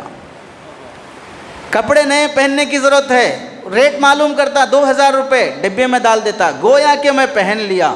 اپنی ضرورتیں، اپنی خواہشات قربان کر کے پیسے جمع کر کر کے اس نے اللہ کا گھر بنایا، مسجد بنائی، لوگوں نے اس کا نام ہی رکھا گویا کہ میں کھایا۔ حقیقت میں نہیں کھایا، خواہشات نہیں، ضروریات چھوڑ کر اس نے اللہ کا گھر تعمیر کیا ہے۔ مریال گوڑا قریب ہے، جانتے ہیں سب، وہاں ایک مسجد ہے، مسجد عرفات نام کی، حضرت غلام صوفی صاحب رحمۃ اللہ علیہ نے وہ مسجد بنوائی ہے۔ کیسے؟ مریال گوڑا کی اس علاقے میں مسجد کی ضرورت تھی، لوگوں کو جمع کر کے کہا کہ مسجد کے لیے چندہ دو، لوگ سخت دل یا دینے کا موقع نہیں تھا، نہیں دیے، کہا ٹھیک ہے تم اپنے گھر والیوں کو جمع کرو، خواتین کو جمع کرو، میں اپنی بہنوں سے بات کروں گا۔ خواتین کو جمع کر کے ان سے کہا تم کماتے نہیں، تمہارے پاس پیسہ نہیں، تم شوہروں کی خدمت میں رہتے ہو، میں تم سے زیادہ مانگ نہیں سکتا، لیکن ایک درخواست کرتا ہوں کہ تمہارے شوہروں کا جو مہر باقی ہے وہ مہر معاف کر دو، اس مہر کے بدلے میں ان پیسوں سے مسجد بنائیں گے۔ وہ مسجد خواتین کے مہر سے بنائی گئی ہے، خواتین نے اپنا مہر جو شوہر کی طرف سے آنے والا ہے وہ مہر حضرت کے حوالے کیا اور حضرت نے وہاں پر مسجد کی تعمیر فرمائی۔ حضرت احمد خان پوری صاحب دامت برکاتہم گجرات کے بڑے مفتی صاحب ہیں، انہوں نے بیان کیا کہ ایک بچہ مدرسے کے سامنے کھڑا ہے 5-7 سال کا، کالا کلوٹا، اسے اشارے سے کچھ کہہ رہا ہے، استاذ نے بچے کو بھیجا، بلا کے لاؤ کیا کہہ رہا ہے؟ بچے نے کہا آپ مجھے پڑھائیں گے؟ کوئی اس کے ساتھ نہیں ہے۔ استاذ نے اس بچے کو لائے، نہلایا دھلایا، کپڑے پہنائے، پڑھانا شروع کیا۔ 4-5 سال کے بعد قرآن مجید پورا ختم ہوا، بچہ حافظ بن گیا۔ اب ایک جگہ ایک بڑے پروگرام میں کمپٹیشن تھا قرات کا، اس قرات کے کمپٹیشن میں اس بچے کا بھی نام آیا۔ کمپٹیشن میں بچہ فرسٹ رینک سے پاس ہوا۔ فرسٹ رینک سے پاس ہونے والے کو $3000 کا انعام تھا۔ $3000 جب اس بچے کو ملے، اب جب وہ پروگرام چل رہا تھا اس میں بعض لوگوں کو گیسٹ کے طور پہ بلایا گیا، مہمان کے طور پر، تو اس میں اس محلے کے MLA کو بھی بلایا گیا تھا۔ جب اس بچے کا نام پکارا گیا انعام دینے کے لیے تو وہ گورنر دیکھ کر حیران رہ گیا، اسٹیج پر تعجب سے کہ یہ بچہ حافظ ہے، یہ بچہ حافظ ہے، تعجب سے پوچھا۔ جب اس سے پوچھا کہ بھئی کیا بات ہے اس میں تعجب کرنے کی، تو کہنے لگا یہ ہمارے محلے کا بچہ ہے، پیدا ہونے کے بعد اس کی ماں انتقال ہو گئی، باپ پالنے کے قابل نہیں تھا تو کچرا کنڈی میں پھینک دیے تھے، وہاں سے ہم نے اٹھا کر ایک پالنے کے لیے ایک جگہ یتیم خانے میں ہم نے چھوڑ دیا تھا، یہ بچہ کچرا کنڈی میں پڑا ہوا آج اسٹیج پر قرآن کا حافظ بن کر وہ $3000 کا انعام لے رہا ہے قرات کے کمپٹیشن میں پاس ہو کر۔ اب وہ پیسہ ملنے کے بعد اس کے باپ کا پتہ لگایا گیا، باپ مسجد کی صفائی کرتا ہے اور کوئی آدمی دے دیتا ہے صفائی، وہاں اس ملک کا سنایا انہوں نے، صفائی کرنے کے بعد کوئی سیلری نہیں ملتی، دکانوں کے پاس جا کے کھڑے ہو جانا، لوگ سمجھتے مسجد صاف کر کے آیا ہے تو کچھ دے دیتے کھانے کے لیے، گزارا ہو جاتا۔ اس کو تلاش کر کے $1000 اس کے باپ کو ہدیہ کیا گیا۔ جب ہدیہ کیا گیا تو اس کا باپ $1000 لے جا کے ایک آدمی کے پاس امانت رکھایا، 2 روز 5 روز 10 روز کے بعد آتا $100 $50 اس طرح کر کے ختم ہو گئے۔ 1 مہینے کے بعد آیا، مجھے $100 چاہیے، تو دینے والے نے کہا $1000 تمہارے تھے ہو گئے، اب قرض لینے آئے ہو، جتنے پیسے تھے سب ختم کر دیے، کھا کے خالی کر دیے، شرم نہیں آتی، کما کے نہیں کھا سکتے؟ تو اس آدمی نے بتایا اصل بات یہ ہے، یہ $1000 جو مجھے ملے قرآن کی برکت سے ملے، تو میں نے قسم کھایا یہ پیسہ میں اپنے اوپر خرچ نہیں کروں گا، مجھے فلاں محلے میں معلوم ہوا کہ مسجد بنانا ہے تو یہ تھوڑے تھوڑے پیسے لے جا کر مسجد بنانے میں خرچ کرتا تھا، وہ پیسے خرچ ہو گئے، اب مسجد کو اور پیسے لگنا ہے تو میں آپ سے قرض مانگ رہا ہوں۔ تو آپ دیکھیے دینے کا اللہ جسے توفیق دیتے ہیں وہ کیسے لوگ ہوتے ہیں، کیا حیثیت ہے اس کی، مسجد کی صفائی کرنے والا، لوگوں کے صدقے پہ پلنے والا، لیکن اس کو اللہ نے توفیق بخشی تو اس نے اللہ کا گھر بنایا۔ ایک عرب عالم نے سنایا، اس کے والد نے 2 شادیاں کی، ایک شادی فلپائنی عورت سے کی، والد کے انتقال کے بعد باپ کے مرنے کے بعد پراپرٹی میں جو حصہ ہوتا ہے 2 بیویوں کے لیے، اس کا ایک ماں کا ایک حصہ، دوسری بیوی کا دوسرا حصہ، بیٹے نے خود لے جا کر اپنی دوسری ماں کو فلپائن جا کر وہاں اس کے گھر میں وہ حصہ دے کے آیا۔ چند مہینوں کے بعد یا چند سالوں کے بعد بیٹے کا ادھر سفر ہوا تو اس نے سوچا اپنی ماں سے، یعنی سوتیلی ماں سے ملتے جائیں، اور اس کے دل میں خیال تھا کہ اب ماں کو وراثت پراپرٹی میں $1000 کئی $1000 ریال ملے ہیں، بہت شاندار مکان بنائی ہوگی، بہت عیش سے رہتی ہوگی، جب گیا تو وہی جھوپڑی، وہی پرانا گھر، وہی چولہا، اسی میں وہ گزارا کر رہی ہے۔ اس نے پوچھا پیسہ سب کہاں گیا جو وراثت میں آیا تھا؟ تو وہ ماں اس بچے کو لے گئی اور دوسرے محلے میں دکھایا، بہت شاندار مدرسہ بنا ہوا ہے اور اس پر بورڈ پر اس کے والد کا نام لکھا ہوا ہے۔ اور یہ عورت کہتی ہے کہ میرا گزارا کیسا ہے تم دیکھ کے آئے ہو، لیکن میں نے قسم کھائی کہ میرے شوہر کی پراپرٹی سے اس کی آخرت کے لیے میں ذخیرہ تیار کروں گی، اپنی ذات پر کچھ خرچ نہیں کروں گی۔ اللہ گواہ ہے جتنا مجھے ملا ہے سب میں نے اس تیرے باپ کے ایصال ثواب کے لیے لگایا ہے۔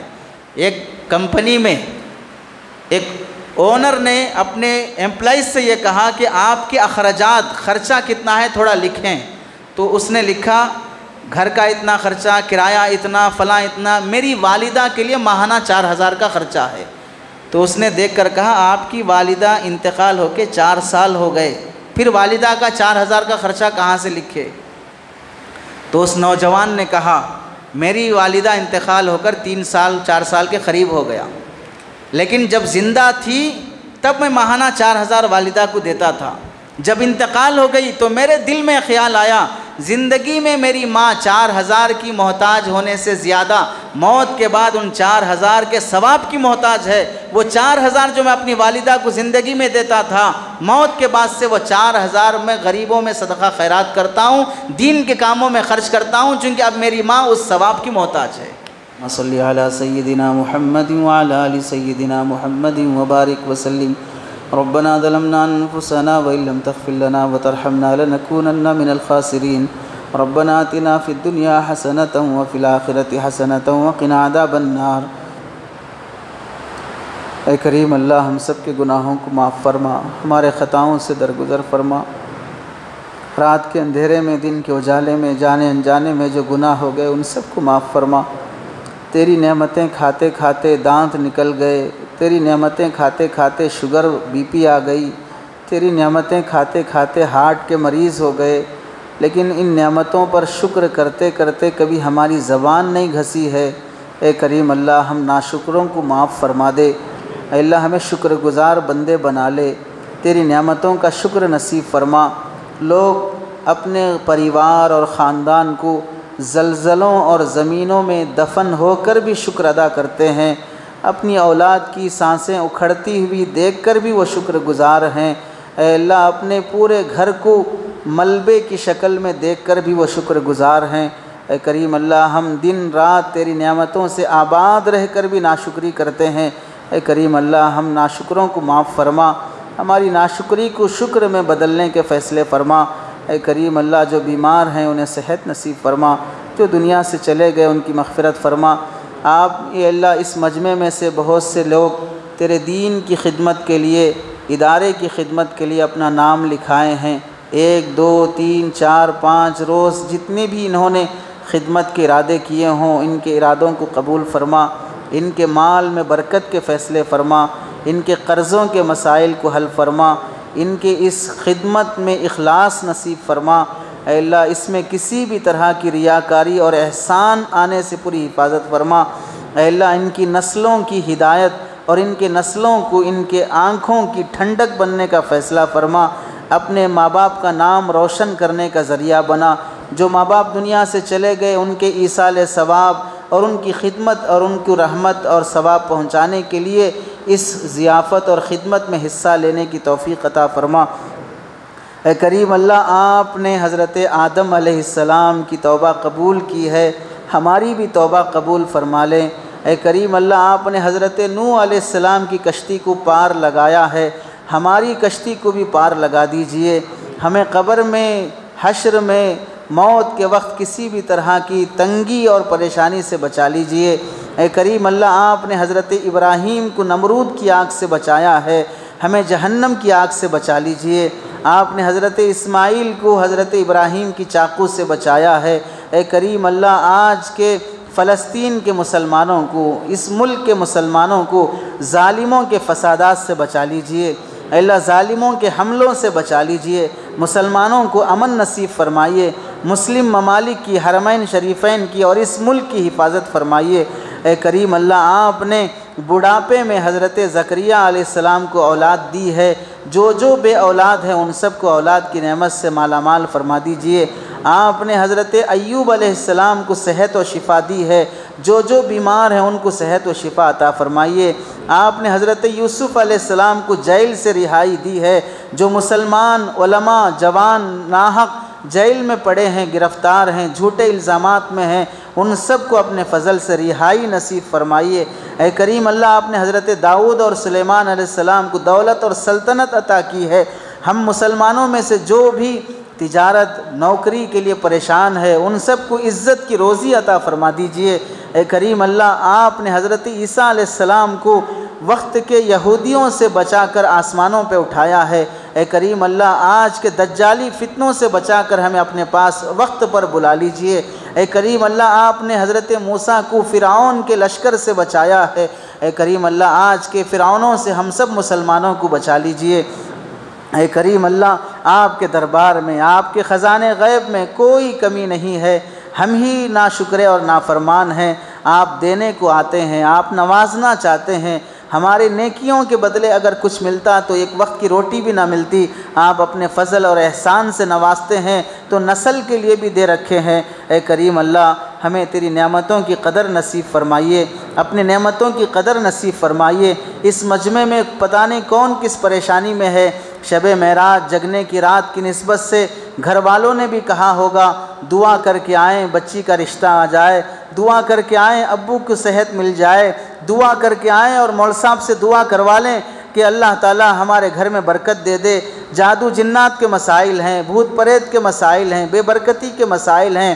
ان بہنوں نے، ان ماؤں نے جو گھروں میں رہ کر یا اللہ آج کی برکت والی رات کی امید سے اپنے گھر کے مردوں سے دعا کی درخواست کی ہوگی، وہ خود بھی گھروں میں نفلیں پڑھ کے دعا کر رہی ہوں گی۔ اے کریم اللہ، اس مجمع کو ان امید کرنے والی بہنوں کے واسطے سے نا امید نہ فرمائیے، ان کی برکتوں سے اللہ دعائیں قبول فرما لیجئے، ضرورتیں پوری فرما دیجئے، غیر کے سامنے ہاتھ پھیلانے سے بچا لیجئے، غیر کے سامنے قرضے لینے سے بچا لیجئے، سودی قرضوں میں مبتلا ہونے سے بچا لیجئے۔ اے کریم اللہ، یہ مجمع ہاتھ اٹھا کر جو بھی اپنے دل میں دعائیں کر رہا ہو، جو بھی جائز مقاصد کے لیے بے چین ہو، اے کریم اللہ ان کے گھریلو مسائل، کاروبار کے مسائل، اولاد کے مسائل، تجارت کے مسائل، زمینات کے مسائل، قرضوں کے مسائل، ان سب کو اپنے خزانے غیب سے حل فرما دیجئے۔ آپ ہی دینے والے ہیں، آپ ہی نوازنے والے ہیں، آپ نہیں دیں گے تو کسی اور کے پاس دینے کی طاقت نہیں ہے، آپ ہی ہمارے اللہ ہیں۔ اے اللہ، آپ سے ہم اس واسطے مانگتے ہیں کہ آپ ہمارے اللہ ہیں، آپ کے علاوہ کوئی اور ہمارا اللہ ہوتا تو ہم اس سے مانگ لیتے، لیکن ہمیں یقین ہے کہ آپ کے علاوہ کوئی ہمارا اللہ نہیں ہے، آپ ہی ہمارے رب ہیں، آپ ہی نے ہمیں پیدا کیا، آپ ہی ہمیں موت دینے والے ہیں۔ اے کریم اللہ، آپ اللہ ہونے کی نسبت سے آپ سے مانگتے ہیں، آپ ہمیں مل جائیے، اپنی محبت دے دیجئے، اپنی معرفت دے دیجئے، گھروں کی برکت دے دیجئے، زندگیوں کی برکت دے دیجئے، اولاد کو آنکھوں کی ٹھنڈک بنا دیجئے۔ کتنی مسلمان بیٹیاں غیروں کے حوالے ہو رہی ہیں، کتنی مسلمان بیٹیاں زہر کھا کے مر رہی ہیں، کتنی مسلمان بیٹیاں اپنا کلمہ چھوڑ کر ہندو بن رہی ہیں۔ اے کریم اللہ، تیرے نبی نے دین کی خاطر قربانیاں دی، تیرے صحابہ نے گردنیں کٹائی، شہادت کے موت نصیب ہوئی۔ اے کریم اللہ، وہ سب ایمان کی خاطر تھا۔ آج ہماری بچیوں کے نزدیک ایمان اتنا سستا ہو گیا، ایک کالے کلوٹے کے لیے بھی وہ ایمان چھوڑتی ہیں، غیر مذہب والے کے لیے بھی ایمان چھوڑ دیتی ہیں۔ اے کریم اللہ، دوزخ میں جانے والے کے لیے بھی ایمان چھوڑ دیتی ہیں۔ اے اللہ، ہماری مسلمان بچیوں کے ایمان کی حفاظت فرما، ان کی عزتوں کی حفاظت فرما۔ کتنی مسلمان بچیاں نشے کی عادی ہو چکی ہیں، کتنی مسلمان بچیاں اپنے میک اپ باکس کی خاطر اپنی عزت کا سودا کر دیتی ہیں۔ اے کریم اللہ، ان مسلمان بچیوں کی حفاظت فرما۔ ان کے ماں باپ کے دل پہ کیا گزرے گی جب بچی کے بارے میں پتہ چلے گا کہ وہ غیر کے ساتھ بھاگ گئی ہے؟ اس ماں کے دل پہ کیا گزرے گی جس نے بڑے پیار سے لاڑ سے اپنی بیٹی کی تربیت کی ہے؟ وہ اپنی ماں کے خلاف جب FIR درج کرائے گی۔ اے کریم اللہ، ان بچیوں کی حفاظت فرما، انہیں ہدایت اور اسلام اسلام کی نعمت کی عظمت نصیب فرما۔ اے کریم اللہ اس مجمع میں جو بیمار ہیں انہیں صحت نصیب فرما، جو پریشان ہیں انہیں راحت نصیب فرما، جو مقروض ہیں قرضے ادا فرما، جن کے قرضے اٹکے ہوئے ہیں ان کا مال پیسہ واپس عطا فرما، دینے والوں کو ہدایت اور توفیق نصیب فرما، جو لے کے واپس نہیں کر رہے ہیں ان کے حالات بھی سدھار کر حق والے کا حق ادا کرنا آسان فرما۔ اللہ پراپرٹیوں پہ ناجائز قبضے سے ہماری حفاظت فرما، مساجد کی، مدارس کی، خانقاہوں کی، علماء کی، حرمین کی، مقدس مقامات کی حفاظت فرما، ظالموں کی بری نگاہ سے ان سب کو محفوظ فرما۔ اللہ اس مسجد کی حفاظت فرما، اس مسجد میں آنے والوں کی حفاظت فرما، سننے والوں کی حفاظت فرما، ان کے خاندانوں کی حفاظت فرما، ہماری باتوں پر عمل کی توفیق نصیب فرما، کہنے والے کو اخلاص نصیب فرما، استقامت نصیب فرما، ریاکاری سے پوری حفاظت فرما۔ اے کریم اللہ جو مانگا ہے وہ بھی نصیب فرما، جو مانگنے سے رہ گیا وہ بھی نصیب فرما۔ ہماری دعاؤں کو اپنے فضل و کرم سے اپنے حبیب صلی اللہ علیہ وسلم کے صدقے سے قبول فرما۔ جزا اللہ عنا محمد ما هو اہلہ صلی اللہ علیہ وسلم برحمتک یا ارحم الراحمین والحمد للہ رب العالمین۔